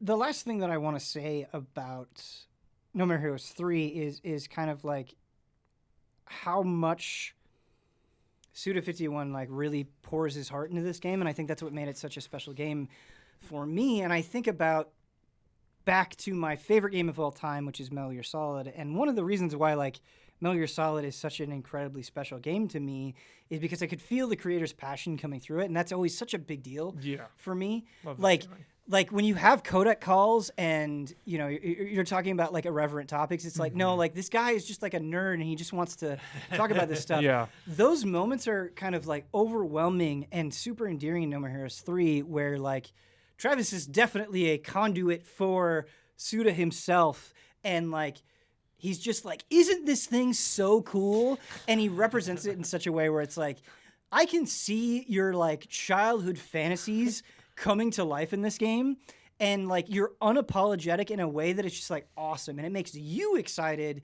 as a player, and like you kind of fall in love with the things that he's passionate about, because it's just like childlike jubilance. That's you know, awesome. Like I don't know, I think he could have gone a bunch of different ways with No More Heroes 3, but the fact that it's like this grandiose celebration, like the way No More Heroes 3 acts, it's almost like No More Heroes 3 is like the biggest game in the world, like bigger than your God of Wars, your Halos, than everything. Like it's like the most beloved gaming property ever, and you know it certainly is beloved and has many fans, but like the way that it treats itself is like, this is the best game ever made, and it's you like feel that way as you're going through it. Like it treats itself like so grand that it's wonderful. Like it's infectious. Sick. I would say, like, you know, you kind of touched on this earlier, Huber, and I completely agree with you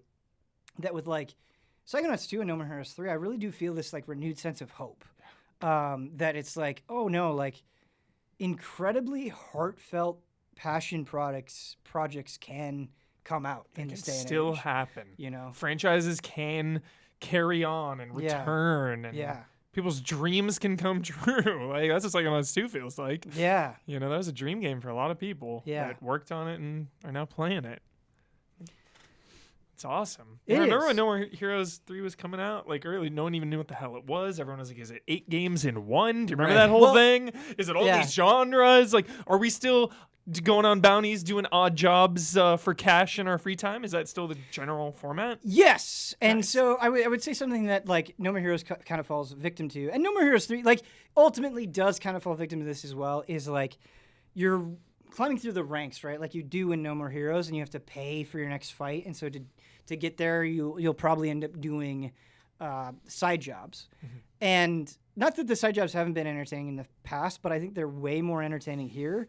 Like, I don't even want to spoil some of them.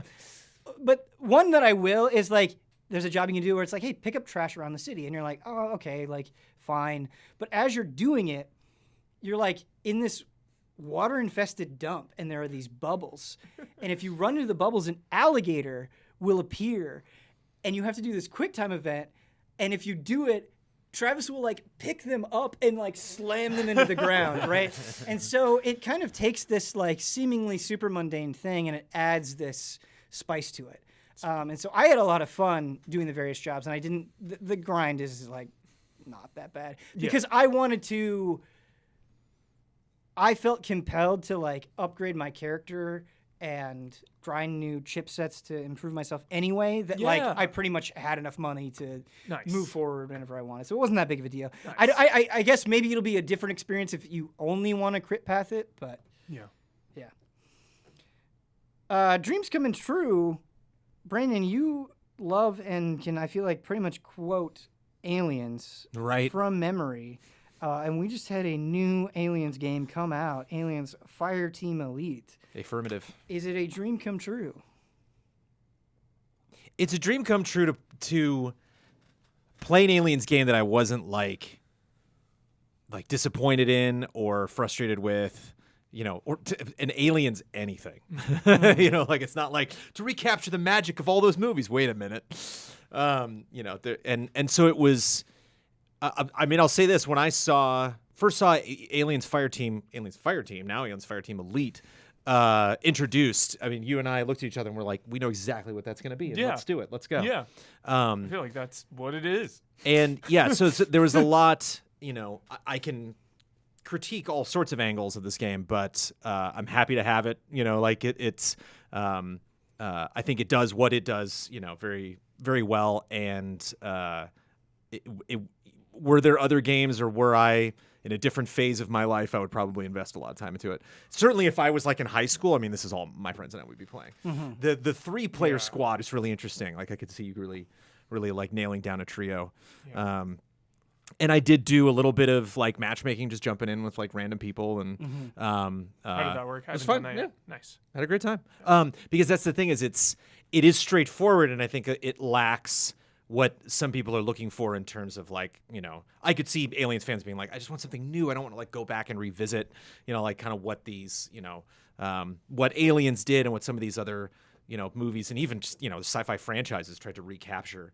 But I certainly don't mind a straightforward licensed property if the thing that it's really sticking to is like the core of what, of what makes these great. And, yeah, if you go back to Aliens and, there's Newt is great, Ripley's great, but if you look at kind of like the beating heart of that movie, it's like, the tension between being prepared and being outnumbered. It's like these aren't, stupid people showing up. It's actually like so rare if you really look at Aliens as like a horror film that like it's not often that you have people that are like way overgeared for like the threat that they're getting into.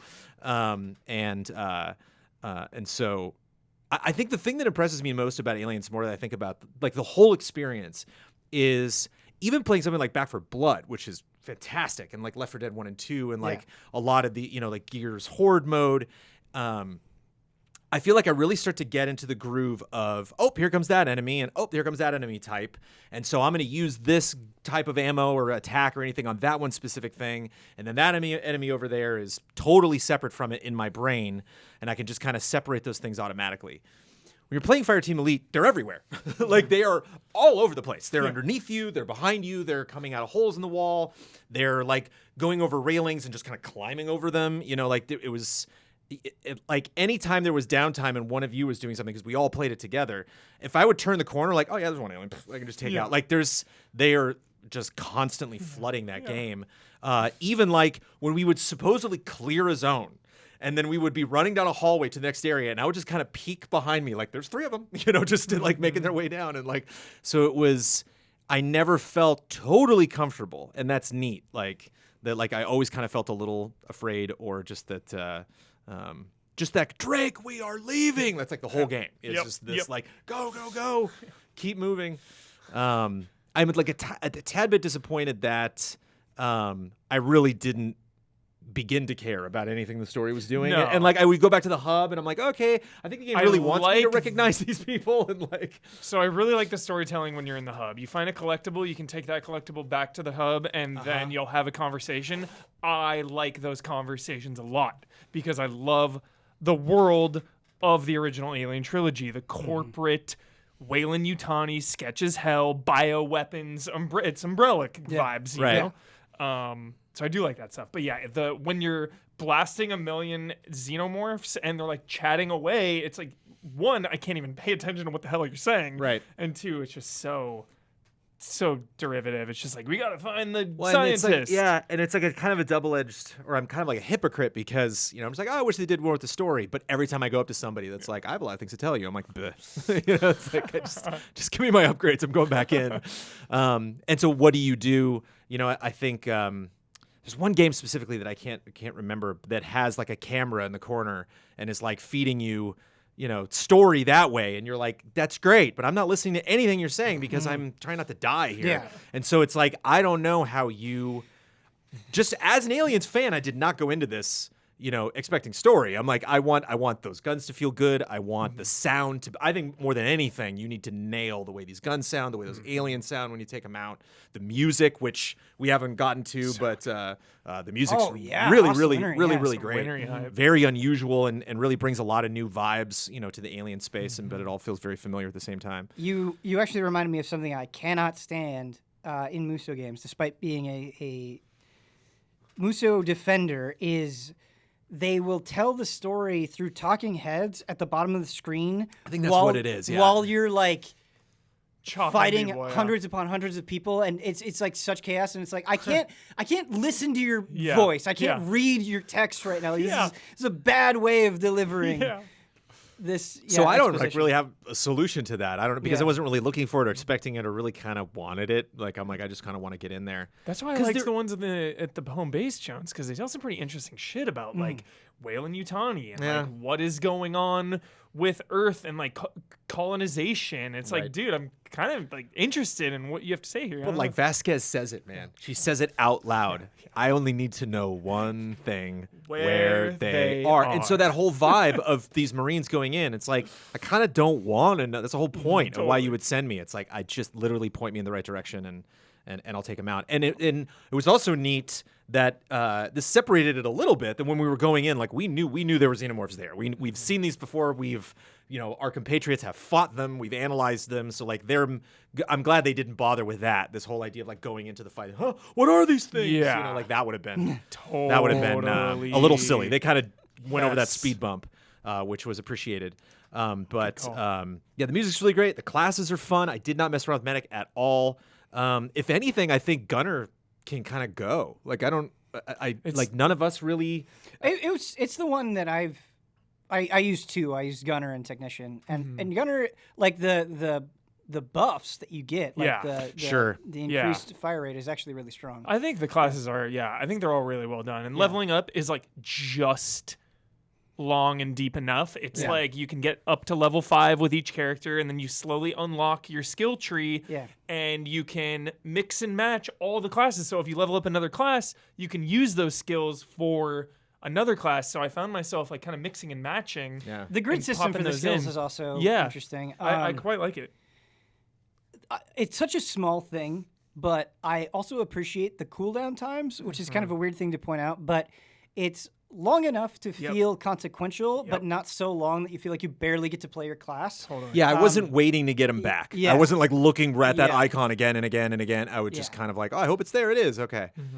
I feel like Fireteam Elite is, and I say this as a huge compliment, is like the perfect 7 out of 10 game. It is the perfect 7 out of 10 game. It is everything I wanted from an Alien game for so long. I feel like I don't see this enough where like, you mentioned Back 4 Blood, and Back 4 Blood I really had a fun time with, but even Back 4 Blood, like things are so intense and like you have to be so coordinated that like it's a great game to play with friends, but it's not like Aliens where like I feel like there's enough complexity to kind of keep your attention, but it's also fun to just like plow through it and shit talk with your friends. So and like it's like a great hangout game, and you need those every once in a while that are not overdone. They're just there for you to like have fun with your buds. And it feels comfortable in the world because you know the Marines might be doing that too. You know, like if you're just hanging out, you know, joking with your friends, you know, and like that's the lifestyle that they have as well. So it's casual, but I think it like some franchises, man, like every now and then you'll throw a franchise at me. You're like, what if they made this movie game? And I'd be like, I don't know if I want to live in that world, or I don't know how much you can expect from that. And so it's like, I think you make an Aliens game, and if you were to try to tell me like, yeah, Ripley did some stuff, but it was really this crew, I'll be like, I don't want to hear that, or like, I don't necessarily care. And so it wasn't like, even when I was reading like the comics, AVP and like a lot of the Dark Horse stuff back in the day, you know, I wasn't like, all right, I want to know the most important story. It was like, I'm curious. I want to see more people learning about these species and how they can fight against it. And it's just a scary thing, you know, just these they also did a really good job of summoning the bad guys, the stronger enemy types, because I kept thinking, you know, am I going to spot them? Am I going to tell that, oh, that thing's upright, or that thing's doing some special ability? The drones, the warriors are so intense.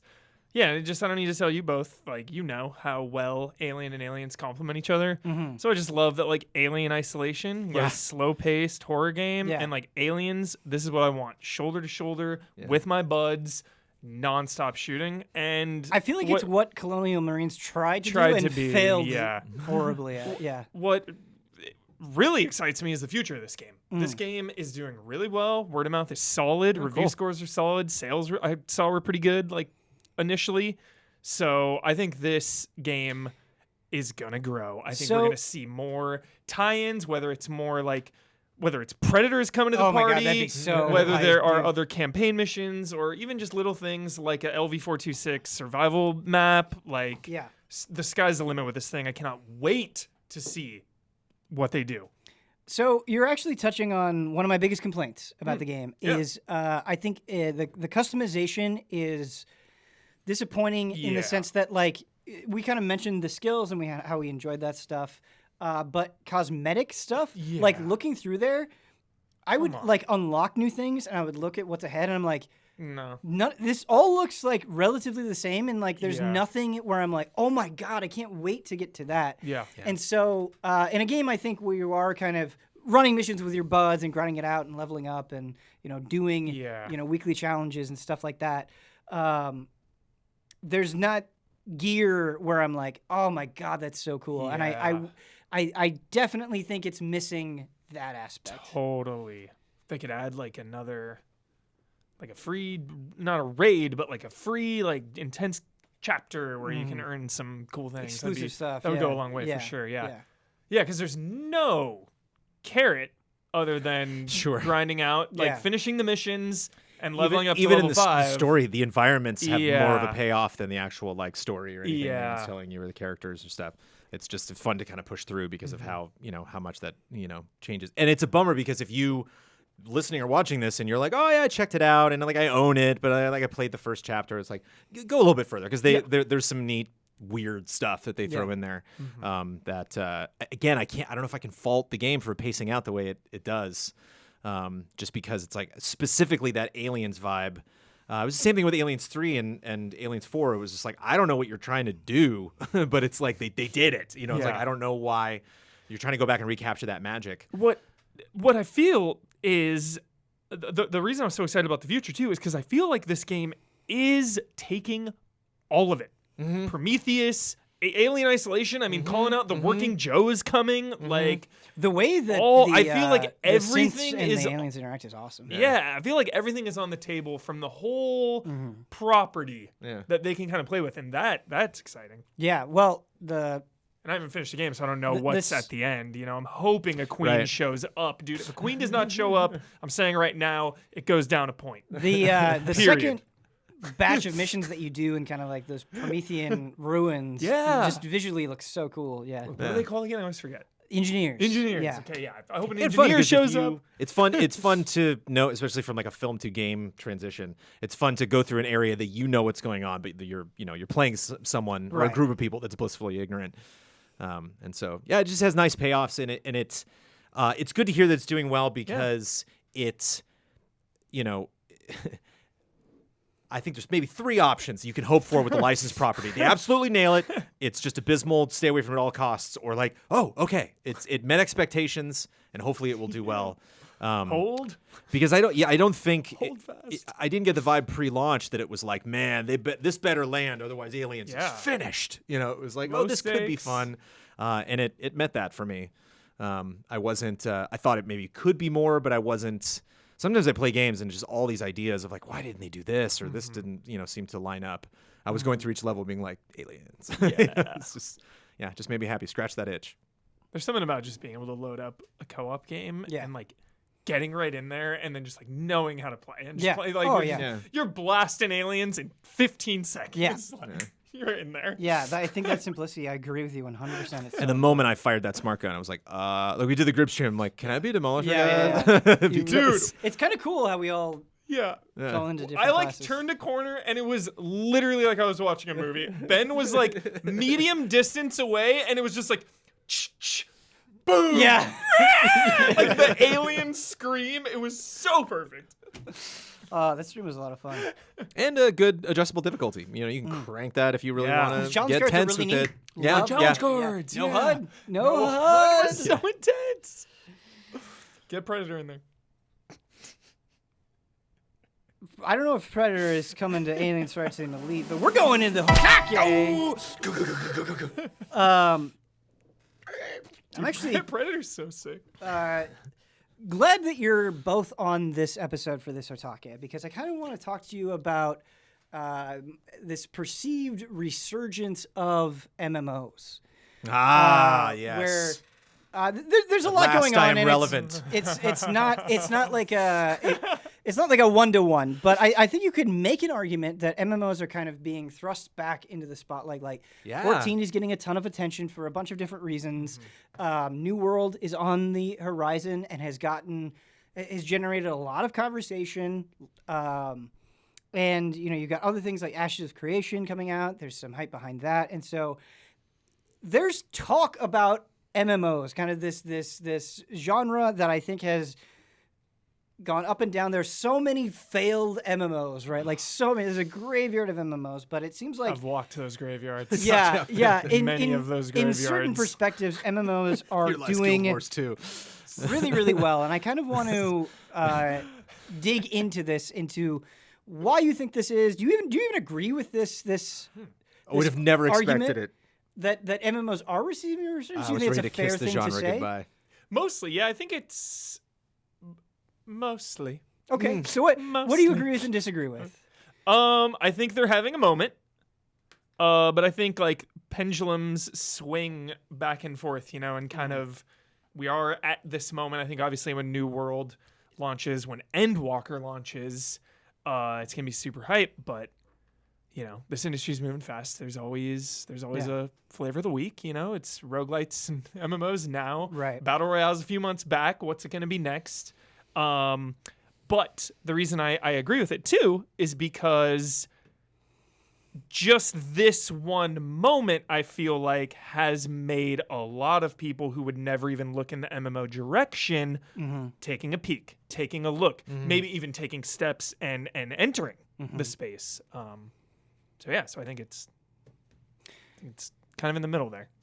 My theory for why I think you can make the argument that the MMOs are having a moment is because I think content. So I think MMOs. There's so many hurdles with MMOs, right? Like whether it's time or microtransactions or subscription fees or whatever it is, and there's a lot to get anxious about. Like playing an MMO can be demanding and for so many different reasons. But even if it's like, oh man, like I've never tanked before, I've never healed before, I'm kind of worried about that.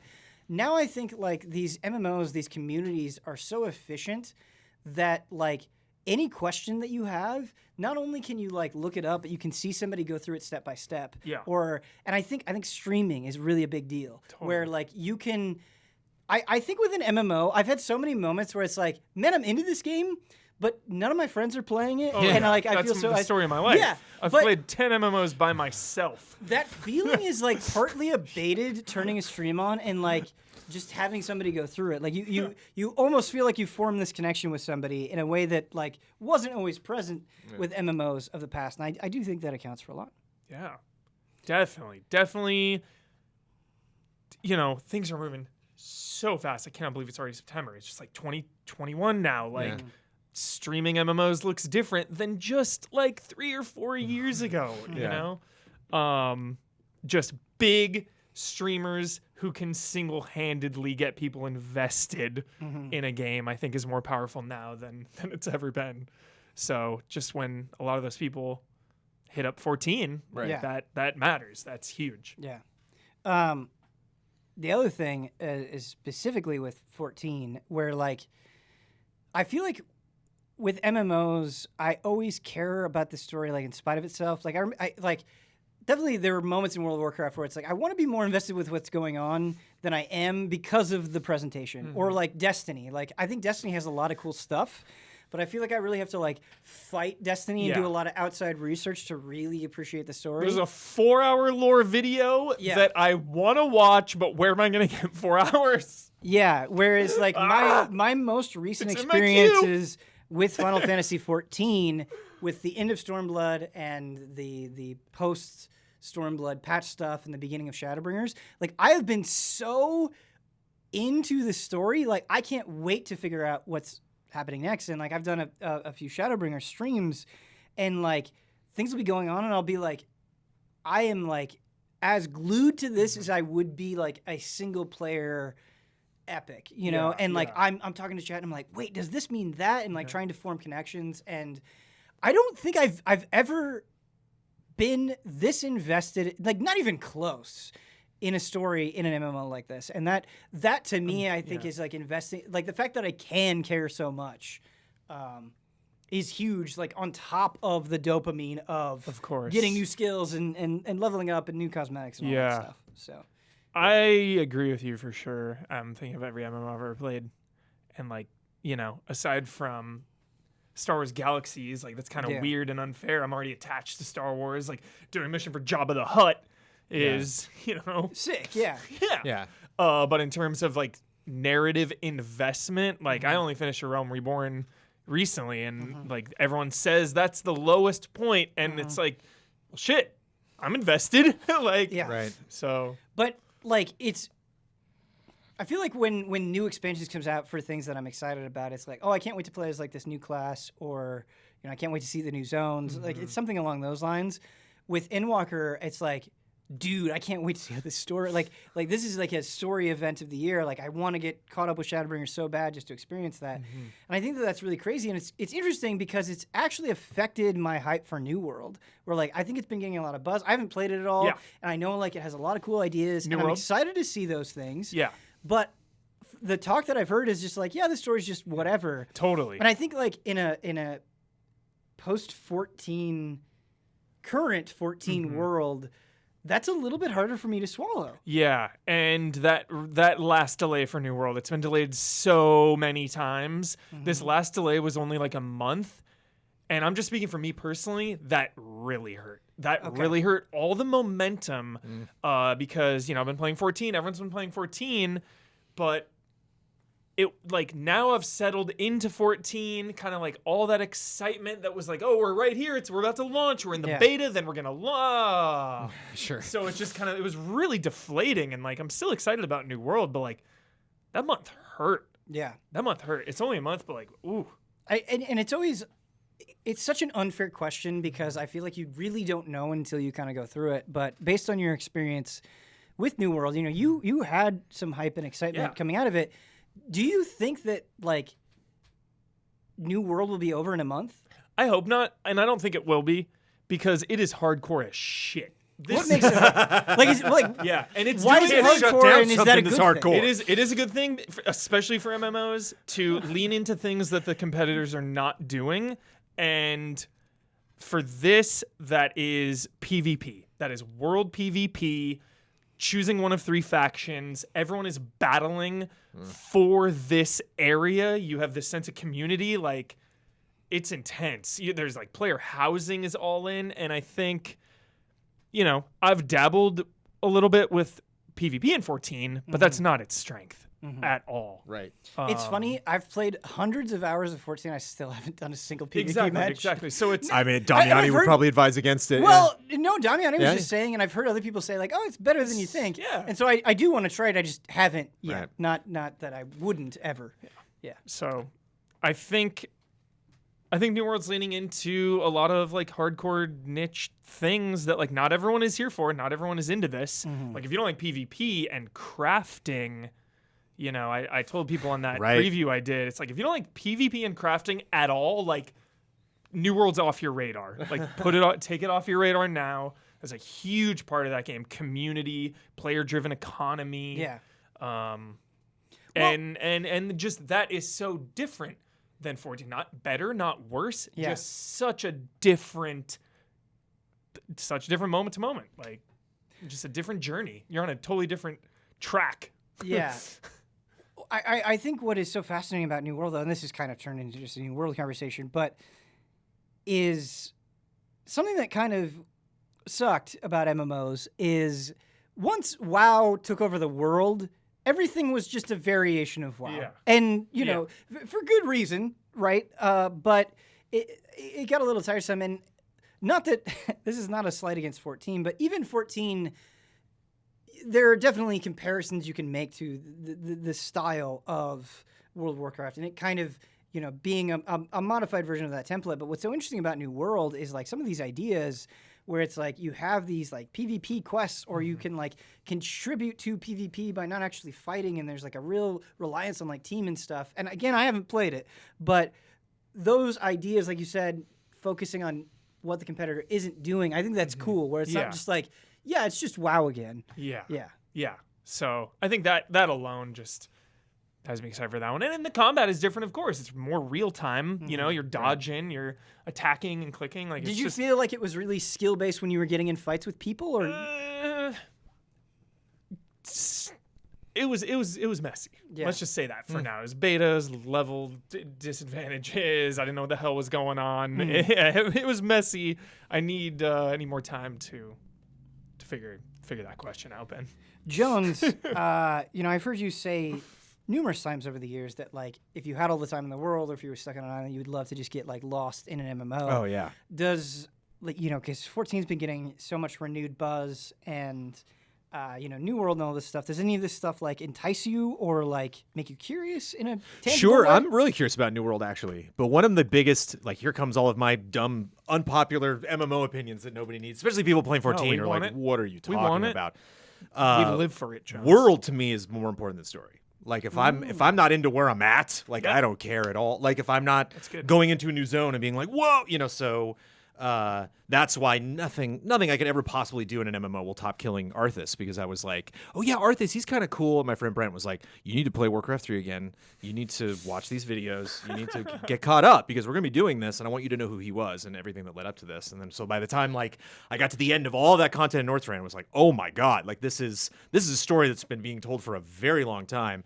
It's cool to get like a payoff in like Final Fantasy expansions, but it's like this goes back to like other whole games, that like we're finally getting to the point technically where we can like pay off the story, and not in a way of like, well, we got to make it fit an MMO. It's like this might be the best way to like finish what Arthas did, for like all of us to get up and be like, asshole, stop, just like you're out of control. And like here's the major unpopular opinion is like, I'll never forget, I was like going through a forest in 14, and then I was like, is that the theme from Final Fantasy 13? What? And then just like looking over at lightning, it's like, and I was like, oh,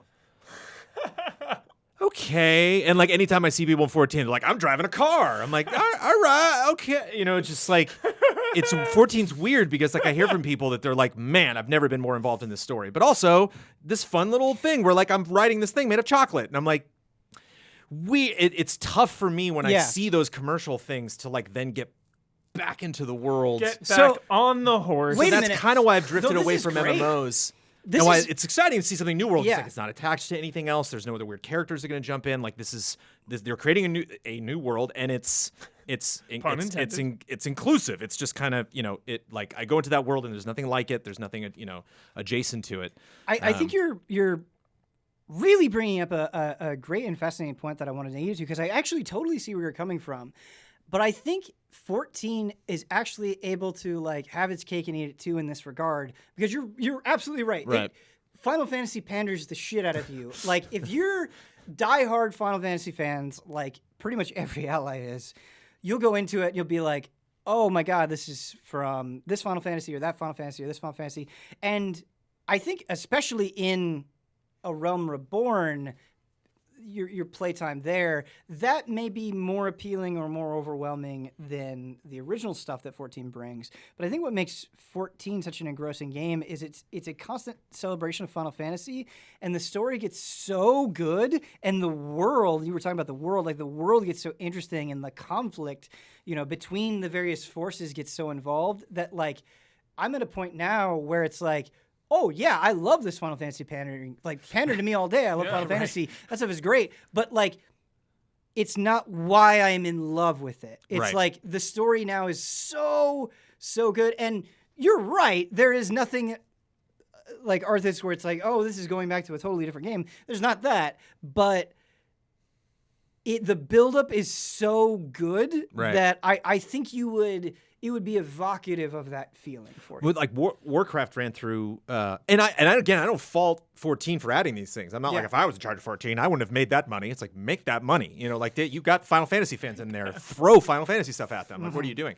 It's just for me, like to get immersed in a world, I'd rather jump into something like Tsushima or something where I can like be into a world for 10, 20, 30 hours and then jump out, which is why I was not surprised when the live service model took off, because it was like that's what I see MMOs evolving into. Yeah. I played World of Warcraft at like kind of a depressing time, because you could see this game just being like, okay, well, you have to get over this hurdle to get to the content. Okay, we'll make it a little bit easier. Okay, just do whatever the hell you want. I don't care. It was like oh, and jumping back into a class after being gone for 4 months and being like, what happened? And it's like, oh, reassign all your skills because this class is totally different. It's like, well, I don't enjoy it anymore.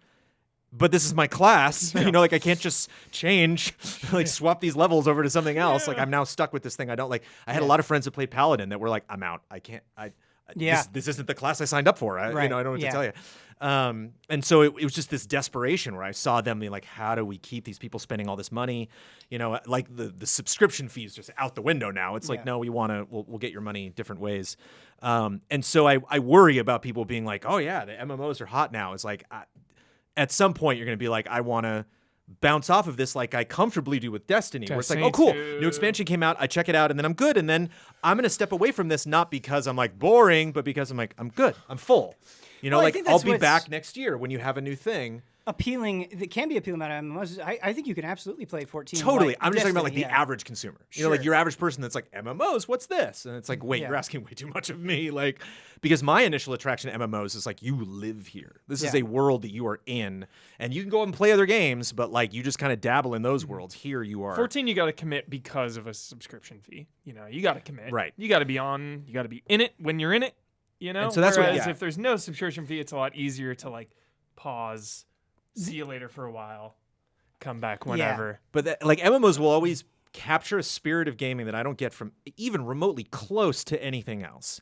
And that's like finishing like a dungeon or something with friends and being like, okay, like I was right. We'll get him mixed in. And everybody signs off, and I'm still online. Drop. You look in like the guild menu, all the names are gray. Everyone's offline. It's just you. Yep. And you're like in the world, and I'll just kind of like look at the edge of a cliff and like, oh, this game's neat. And then just like 4 people go, like another team just goes by on a chocobo. And you're like, oh. This world's cool. All right, I'm out. It's like every other thing is like, yeah, we're creating this world to look pretty for you in this moment. Tsushima, it's like we put that thing on that cliff so we could really wow you in that moment. And it's like, no, you're just at this corner of this world. It's just like if you were on a street corner in your neighborhood. It's nothing amazing, but you love it and it makes you feel comfortable because it's home. I've chased those moments my whole life. So I miss that from MMOs. That's the number one reason on a deserted island I'd want to really get invested is for those little moments of silence where I'm like, I'm really there. Like people were like, haha, Darnassus. And I'm like, don't you dare make fun of Darnassus. Dude, the nights under the stars at my campsite on Tatooine. forever in my life. In till Galaxies, my deathbed. just finding the moisture farm, just Yeah. flying on a speeder bike, like it's got to be out here somewhere. There it is. Like, There's even even in the smallest of moments that feeling of community or interconnectedness can be so powerful. Like there's this guy in Limsa Lominsa where he just logs in and lies face down on the ground at the same spot like every day, and it's just like. He's become like this urban legend of the game, and he's just like you just go and you just see him, and he's right there, and it's just very funny. I also want to say like the other side of the commitment, right? Like playing through, like if you're like, okay, I've heard so much about Final Fantasy 14, I want to play Realm Reborn and Heavensward and Stormblood and Shadowbringers. It's not like that's an easy task. No, it's not like that's no, it's not like that's a weekend. Nope. It does take an incredible amount of. it's like getting your masters. Yeah, and I can understand that being too much to ask. I get that. I think that's a very fair point. However, the other side of that is by investing in something so much, the payoff is just like exponential. Yeah, of course. Like I'm playing through games all the time, and there'll be moments where it's like, man, I don't even like really remember what happened there. But like, and that can be true of 14 as well. I'm just saying like. I think the point that I'm trying to make is like the effort and the slow burn can sometimes like be gigantic and you can feel it. And I think every once in a while it's good to have that thing where it's like, man, I've put so much time into this, like hundreds of hours, and like it's awesome. Like I'm so invested. Yeah. So I think that'd be cool. Even though I have forgotten a lot of what happened in a Realm Reborn and Heavensward. I got a character into the 50s, and then I started over and got that character into the 40s, and I don't remember either of my logins. Yeah. So. Nice. I probably have to make a third character. I'll skip back into 14, which I will not. Tempted though. Someday. Yeah, it's tough because I think it's a genre that can't support more than like 3, maybe 4. I think that's kind of where we saw, and then these other things kept coming along that tried to. I mean, do people still playing EverQuest 2? Right now, there are people playing EverQuest 1. Dayoc. There are people They're playing what's RuneScape. Galaxies, there's I saw RuneScape, and then they've there's got there's one more. Weird servers up. That's like, I want to say like Ashes of Aranea or something just came out, but it has a name like that where it's just like, oh my god, Lineage? it's so old. Lineage 2, I'm very familiar with. Lineage 2 in the early days of game trailers. Yeah, dude. It was all about those totally super what you're crazy thinking cinema. I can't. Same. Maybe it is RuneScape. Maybe that's what I'm thinking. Yeah, of. Yeah. yeah. It just looks a charmingly old school, but Yes, like wow, yeah. like 40 polygons per character. Yes. It's like, Yeah. cool. It's I think just that's like, their face. I'm not it's sure. just like colored shapes. Yeah. It's It's like stained glass. You know, you're like, okay, I kind of see it. But those are a very dedicated player base, and I couldn't pitch an Amazon or a Google or anybody on like EverQuest 2's audience. You know, like it just caters to Do a very people still play specific EverQuest crowd. 2? I feel like I feel like, yeah. Whereas the making an reception MMO to it that was appeases everybody, I think, is an almost impossible task. in the Unless 21st I century. dreamt this, someone tweeted me a thing about like fan service of Star Wars Galaxies. So I feel like if you look hard enough, you could find EverQuest for sure. Oh, EverQuest 1 is still Yeah, definitely it's still top. going, Yeah. Yeah. They just had their like 40-something Yeah. expansion. Great. Are we ready for some emails? Hell yeah. Our first I want to play email- Game Boy Advance SP. I want to play an MMO. I want to. Dude, I want to play Ghost of Tsushima. I want to play that's my big Tsushima, of course. takeaway here. I want to play No More Heroes 3. I've never Yeah, played a you No More do. Heroes game. Yeah, you do. Let's do these emails. I need to get out of this room. All right. Our first email comes in from John. Hey, allies, do you think the fact that individual games are free on service, quotes free, on services like Xbox Game Pass causes you to enjoy or value them less? I recently got Game Pass to play 12 minutes and found myself reacting differently to the game than if I had shelled out my hard-earned money for it. I was extremely impatient with it and far more willing to drop it. This reminded me of the way that services like Spotify and Netflix have unfortunately changed the way I experience music and TV shows. I view that content as free and ephemeral, which causes me to appreciate it less and experience it differently. Do you relate to this at all? Any concerns about a future where all games are streamed as part of a subscription? Last couple months, I've been heavily worrying about oversaturation with everything in my life. Yeah. So yeah, I'm a little worried. There's just so many things. There's just so much stuff. And I like agree, yeah. Just the Game Pass, and there's so many free games you can play that are so good. And it's just like there's so much. I agree and disagree. Yeah. Where like I think barriers being broken down for people to try things is fantastic. And I definitely think, I think of streaming services, like there are things I gave a chance because it was on this service that I wouldn't have otherwise. I think when everything has this gigantic price tag, you have to pick and choose a little bit more carefully. And so I think that can be really cool. And if something like is special to me, like there are TV shows that I've streamed, it's like this is some of the coolest shit I've ever seen. I don't value it less because it is streamed. Yeah. But I agree with you on oversaturation. Yeah. And the way in which I agree is like I feel like things move so fast because there is so much, and we like have to everybody just has to move on to the next thing because there is so much good stuff. Is like even the absolute best things feel like they have the tiniest moments. The tiniest moment. Yeah. Like Iki Island is already done. I feel like this just came out. Which It's game? wild. The Ghost of Tsushima, the Oh, expansion. yeah. It's just like it was really hype for a second. It's gone. Yeah, it's like you have launch weekend, everybody will be awesome, and then everybody just moves on. And, Xbox will post like these games are leaving Game Pass. I'm like, I don't even know they were on Game Pass. Oh no. Yeah.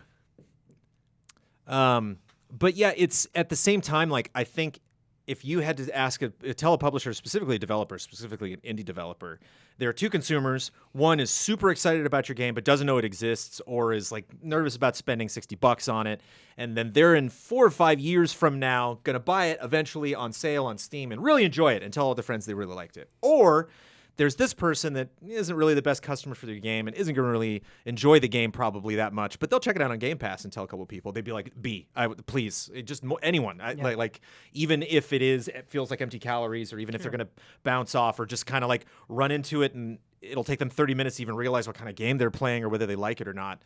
I think a developer would be like, I'll take anybody, like, please, just anybody to get eyeballs on, potentially on this game. Mm-hmm. I think the thing that's so surprising to me about Game Pass and PS Plus, and whether it's a part of something or whether it's like a Sony or Xbox Live with Gold, where like there are 3 or 4 games every month that they're like these, like strangely these 4 games are like the games that we decided that you might want to check out. I sometimes that works out so well for people. Like sometimes that's Fall Guys. Like that is the reason it was successful. It came out of nowhere. Or like Among Us, it seems like it would be a good candidate, but it's already popular. And then you have something like Destruction All-Stars, where it's like, was that game just not good? Or were there too many games before then? Or was that a scheduling thing? Or like they didn't have enough content in the game? Like, I don't know where they missed. Mm-hmm. And then Grounded, like kaboom! It was a huge success. And it's just like, there's got to be a formula there, but I have no idea what it is. And so I don't envy people trying to put themselves in that situation where they're like, should I shadow drop this, or should I have a big campaign that gets people excited for it? I used to have a much firmer grasp on the right way to do those things, and now it's like probably because of oversaturation. Like it's too much. I was just thinking, I've just been wrestling with it because of the MCU. I think there's just a little too much at the moment. A lot of that was like COVID pushing things, so it all stacked up. But like I'm thinking of all my favorite franchises of all time, and eventually they get run into the ground. Star Wars, Aliens, Fast and the Furious, like everything. There's always a fall, and it makes me nervous with like the Game Pass bubble or just how many games there are. It's like there will be an inevitable fall at some point. It's actually something that I'm so impressed with the MCU, and I'm sure a bunch of people will disagree with me, but like I've still enjoyed it a ton. Like I don't enjoy everything equally, but I am surprised for it. It is, especially right now, like things are really fucking stacked on top of each other, and it's like I've enjoyed pretty much all of these things to some degree. But it's like just back to the like free things. It's like, all right, I got Disney Plus, right? Like, shit's always popping out, and it's just like a little less special. Yeah. Yeah. Dude, absolutely. X2 is on Disney Plus now. Hype. Yeah. I was waiting because X-Men 1 was on there, and I'm like, let me watch X2 now, and it wasn't on. Dude, and I missed when it got updated. Wolverine, X-Mansion, Claws, taking people out, still like the best. Yeah. Love it. No, it's honestly such a bummer to like play something or watch something or whatever it is and be like, this is so incredible, and then feel like it has a weak shelf life. Yeah. It's like it's.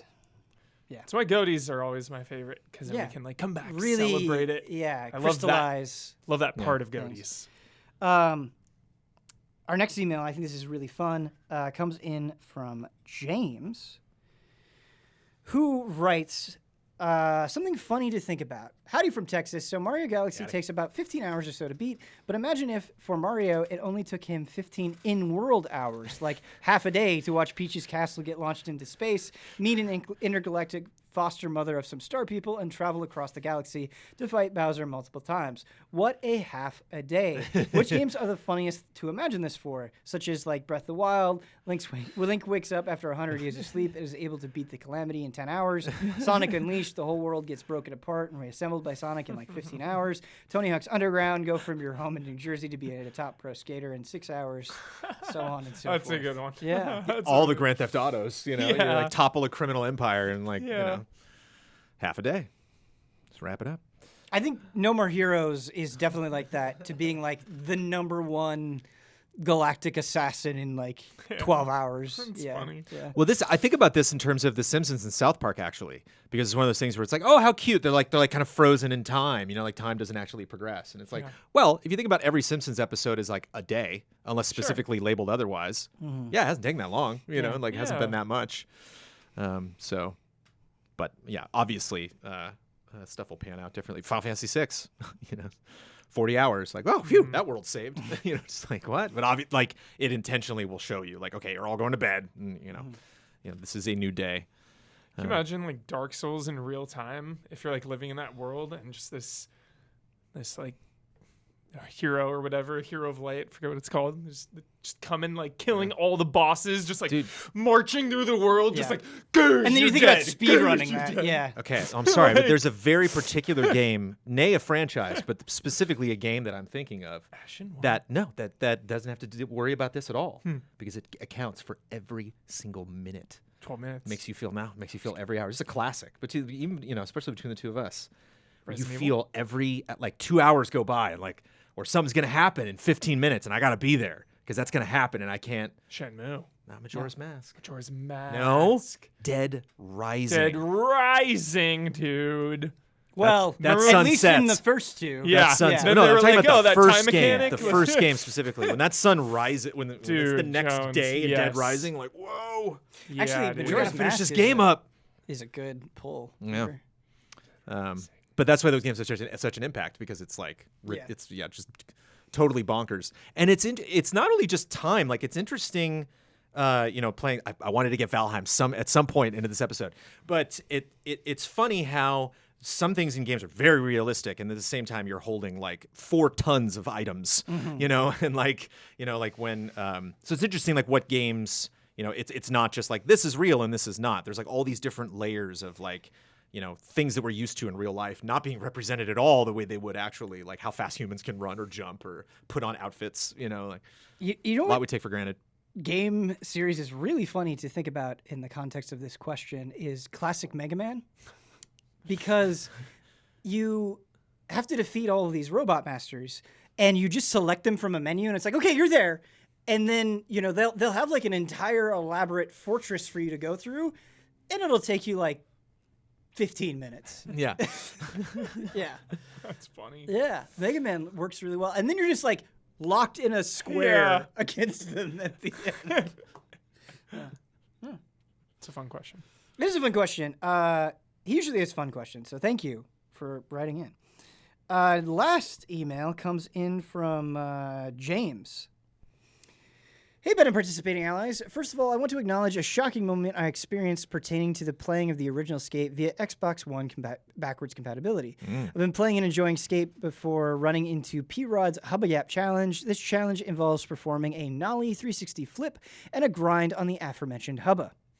I tried for several hours and it was frustrating the hell out of me as I tried and failed time and time again, even though I thought I had it down at a few points. After so many attempts, I asked my older brother to help me complete the challenge and he obliged. He hadn't played a skateboarding game in years and he has never played skate before, but after about 15 minutes of acclimating to it, he nailed the nollie 360 flip and grind and I was flabbergasted, dumbfounded, and shocked. It took him 15 minutes with no experience on skate to complete a challenge that I couldn't do in 3 to 4 hours of trying to beat it, and I'm way more experienced with skate and skateboarding games in general. Have you ever been completely astonished and or stunned by any video game or any video game feat that someone else accomplished?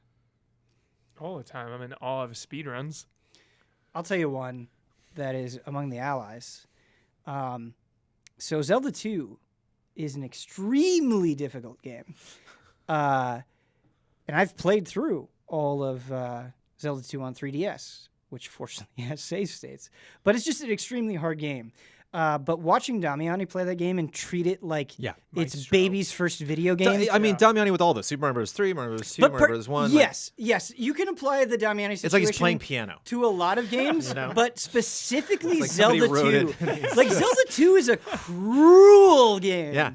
Like, It's my first Zelda. it is mean, and he'll just be like, "Oh, you just do this," and you're like, "No!" Like I've sat there trying to do it. It's just like, "No, this is just the no, you can't. No one can just do that, but you." Yeah. I mean, the reason I bounced off of Sekiro is your favorite thing in the game. So just like that, the damn the pole. Makiri counter. Yeah, the counter. Oh, the Kiri counter. Makiri counter. Makiri counter. I had to play through 20 minutes of gameplay to try to do a counter, and I was like, "Can I just please like?" And I'd go to the guy and I'd practice with him, and then I'd get up, and it's like Bald Bull and Mike Tyson Punch Out. You just knock me out every time. I love it. Yeah, it's fun to see developers watch speed runs because they're like, "What? Like I didn't even know you could do. Well, I guess you can do that. Cool. It's like somebody like going through your house and like going through all your stuff. Yeah. It's like, haha, code's broken. I always think of 1080 snowboarding. My brother. And SSX Tricky as well. Just maniac. So good at those games. The 1080 on N64 to do a 1080, it's like, like if you look at the instruction manual, it's this combo that's like this long. Just like every time, dude. 1080 is like nothing. And I'm just like, dude, I can barely even do like 900, 720. What the hell? There are a lot of games where this applies to, but like Halo is really interesting for me because I am pretty good at Halo, and if I put the time in, like I can get decent at Halo. But every once in a while, you'll run into people that like they're like, no, like all I do is play. Like Halo is my game. Like there are some Halo players where it's like they'll get the BR and then kill the entire opposing team. Right. And like sometimes seeing that skill gap is insane. Dude, the very first Halo. Did you play the GameSpy Halo? The first one on PC? Xbox? Yeah. Well, it wasn't on Xbox. It's most certainly Xbox. The original Xbox Halo was multiplayer. You could jerry rig it. I didn't jerry rig it. Right. I played off whatever. I played Halo 1 offline. Halo 1 on PC I did online. Yeah. There was some online multiplayer that we set up through Halo, and I remember the first whole multiplayer match I ever played in Halo, and I was like the best among my friends. Like I thought I was pretty good at this game. And then we jumped in, and it was Blood Gulch, and we couldn't go anywhere. Like we could. It was like Nightmare on Elm Street. It's nothing but headshots. Haunted. Yeah. And I remember like. I specifically remember word for word the thing that I said, but I remember we were just like, where is this sniper? Where is this sniper? We got to find the sniper. And so we were just like trying to remember the map, and we're like, okay, but when we were over there, where was it? There were like two things. Is there like a cliff edge or something? And I remember like looking at the battlefield, and the guy's like just got in a Warthog and took off. And I remember like staring, and the guy's like, you know where he is? You know where he is, don't you? He's in the middle of the battlefield running. That's where the sniper is. Like, he's not camped somewhere. He's shooting from the hip, dude. You. We're toast. Like, there's nothing we can do. It was like, that was, yeah. And it was also like the beginning of first-person shooter multiplayer gaming. Like, I hadn't really done a lot of that. And so it was like humbling. Like, okay, all right. Like, and I've always felt this way with Mario Kart. I didn't train enough. I don't know what happened. Like, we came into the Allies. We're like, oh, let's all casually play Mario Kart together. Yeah. And like, I can't beat any of you. Like, I can't. I remember playing against. Yeah. It's like the race starts and I'm just hanging out with my buddies in the back. Yeah. And like Damiani's just he's already on the next course. Yeah. Like he's already loaded the next course, loaded into it, and is taken off from the starting line. Like Mario Kart is such a good example because like my entire life, no one could touch me at Mario Kart. Like it wasn't even close, but like everybody I played Mario Kart with, no one stood a chance. And then I played Damiani, and I was like, I have never played. Like, what is this game? Yeah, I know. It's infuriating. Yeah, Damiani is really good at Mario Kart. It's He's like the best I've ever played. It's like watching a figure skater dance to a song you like. You know, like you'll just kind of see him, and he's just like flowing through the corners, and you're like, dude, neat. Smash is the same way as well. Sure. Like because growing up, Smash Online was not a thing, and so like I would fucking annihilate everyone I play against. And now you play people in Smash and you're like, I feel like I can't even hold the controller properly. It's crazy. I was at Comic-Con and they had a Smash demo, and it was so funny because people would just play and get in line and play and get in line. That's all they do at Comic-Con all day. I'm like, there's a whole convention next door. Smash. They're like, no, this is just all I'm doing. And Amanda had a friend who worked at, I think he worked at Nickelodeon, it might have been Disney. And he and I hit it off. We were joking and talking like the whole time we were like hanging out at Comic-Con. And he was like, tomorrow, he's like, before you go back to LA, meet me at this booth. We'll play Smash together. And so we like go through the line, play together. I mean, I can't even do anything. And it's the two of us and two other people, and he's destroying them too. And then we like get back in line. There's just silence for a little bit, and he was like, "You did a little better." I'm like, "Just shut up, just shut. Like, don't even placate me, dude. Like, it's you don't have to do that, okay? I know it's a strain. Just accept that I can't. Even with my chosen character, he's just picking. I'll be Ice Climber this time. I'm like, you bastard. Yeah. Love it. Oh, that is the worst. And I actually have done that recently. I was playing Guilty Gear Strive with some friends, and I was doing it to be nice, but it's like, oh, okay, I need to not play my main, right? So we can play together and have fun. Yeah. And you really do it out of like trying to be like kind, but it is like also kind of a gigantically dick move where you're like, oh, I'll pick another character. Yeah. And you're not trying to be a dick, but yeah, comes across that way. That is going to do it for Frame Trap. Very fun episode. Thank you to my panelists, Michael Huber and Brendan Jones. See you next time. For bringing, the permanent Get used guest. to it, baby. Moving in. Thank you so much for joining, and thank you so much for watching. If you want to send an email to Frametrap, the address is askeasyallies@gmail.com. One more time, that is askeasyallies@gmail.com. It must be said, you can't end this podcast. You cannot. Yeah. Mm-hmm. Listeners need to know that you were wearing a baseball cap this entire episode. They need to know that. This is a new thing. I don't They need often to know do this. that I was checking for signs that you were throwing to catcher Mike Huber over here, and I'm at the bat. Yep. And I'm just looking up and just like, I was just hoping you would just like pull out some dip, just like. Put it in. Well, the Frame Trap. I've been wearing Big League a Chew. baseball. I've been trying it on my own. It's not a look that I normally go for, but the big reason why I'm wearing it today is like I just need a haircut and just haven't. It works with your hair length. So yeah, I need to bring in a picture of me with a mullet, Little League on the A's and the Athletics. Yeah. And it's just the baseball cap and just this fan, coming this beautiful, just all Brandon these curls, Jones' long hair is something I want to see. Yeah. Ben, Please do show me. Ben, I'm gonna give you the best compliment. Okay. You look like you are working on the set of the Jackass movie. Yes. Like you're a crewman on the Jackass movie. That's how I feel on the inside. Yeah. You went to change the focus before we shot. Yeah, and you dude. going up to the camera and moving it. I was like, Yeah. it works. It gels in. Like he's Yeah. on Yeah. set. That is a high compliment. I'm gonna take that with me. I'm gonna nurture that. I saw a Jackass Forever billboard on the way here. And Oh, dude, when I went to see Candyman, they played the Jackass Forever trailer, it's such a and good like trailer. the guy next to me, like they do something, and he'd go like, and I was just like, this is the best. This is the Like I best. love the energy you're giving me right now. Yes. Yeah, it was great. Thank you so much for watching. Until next time.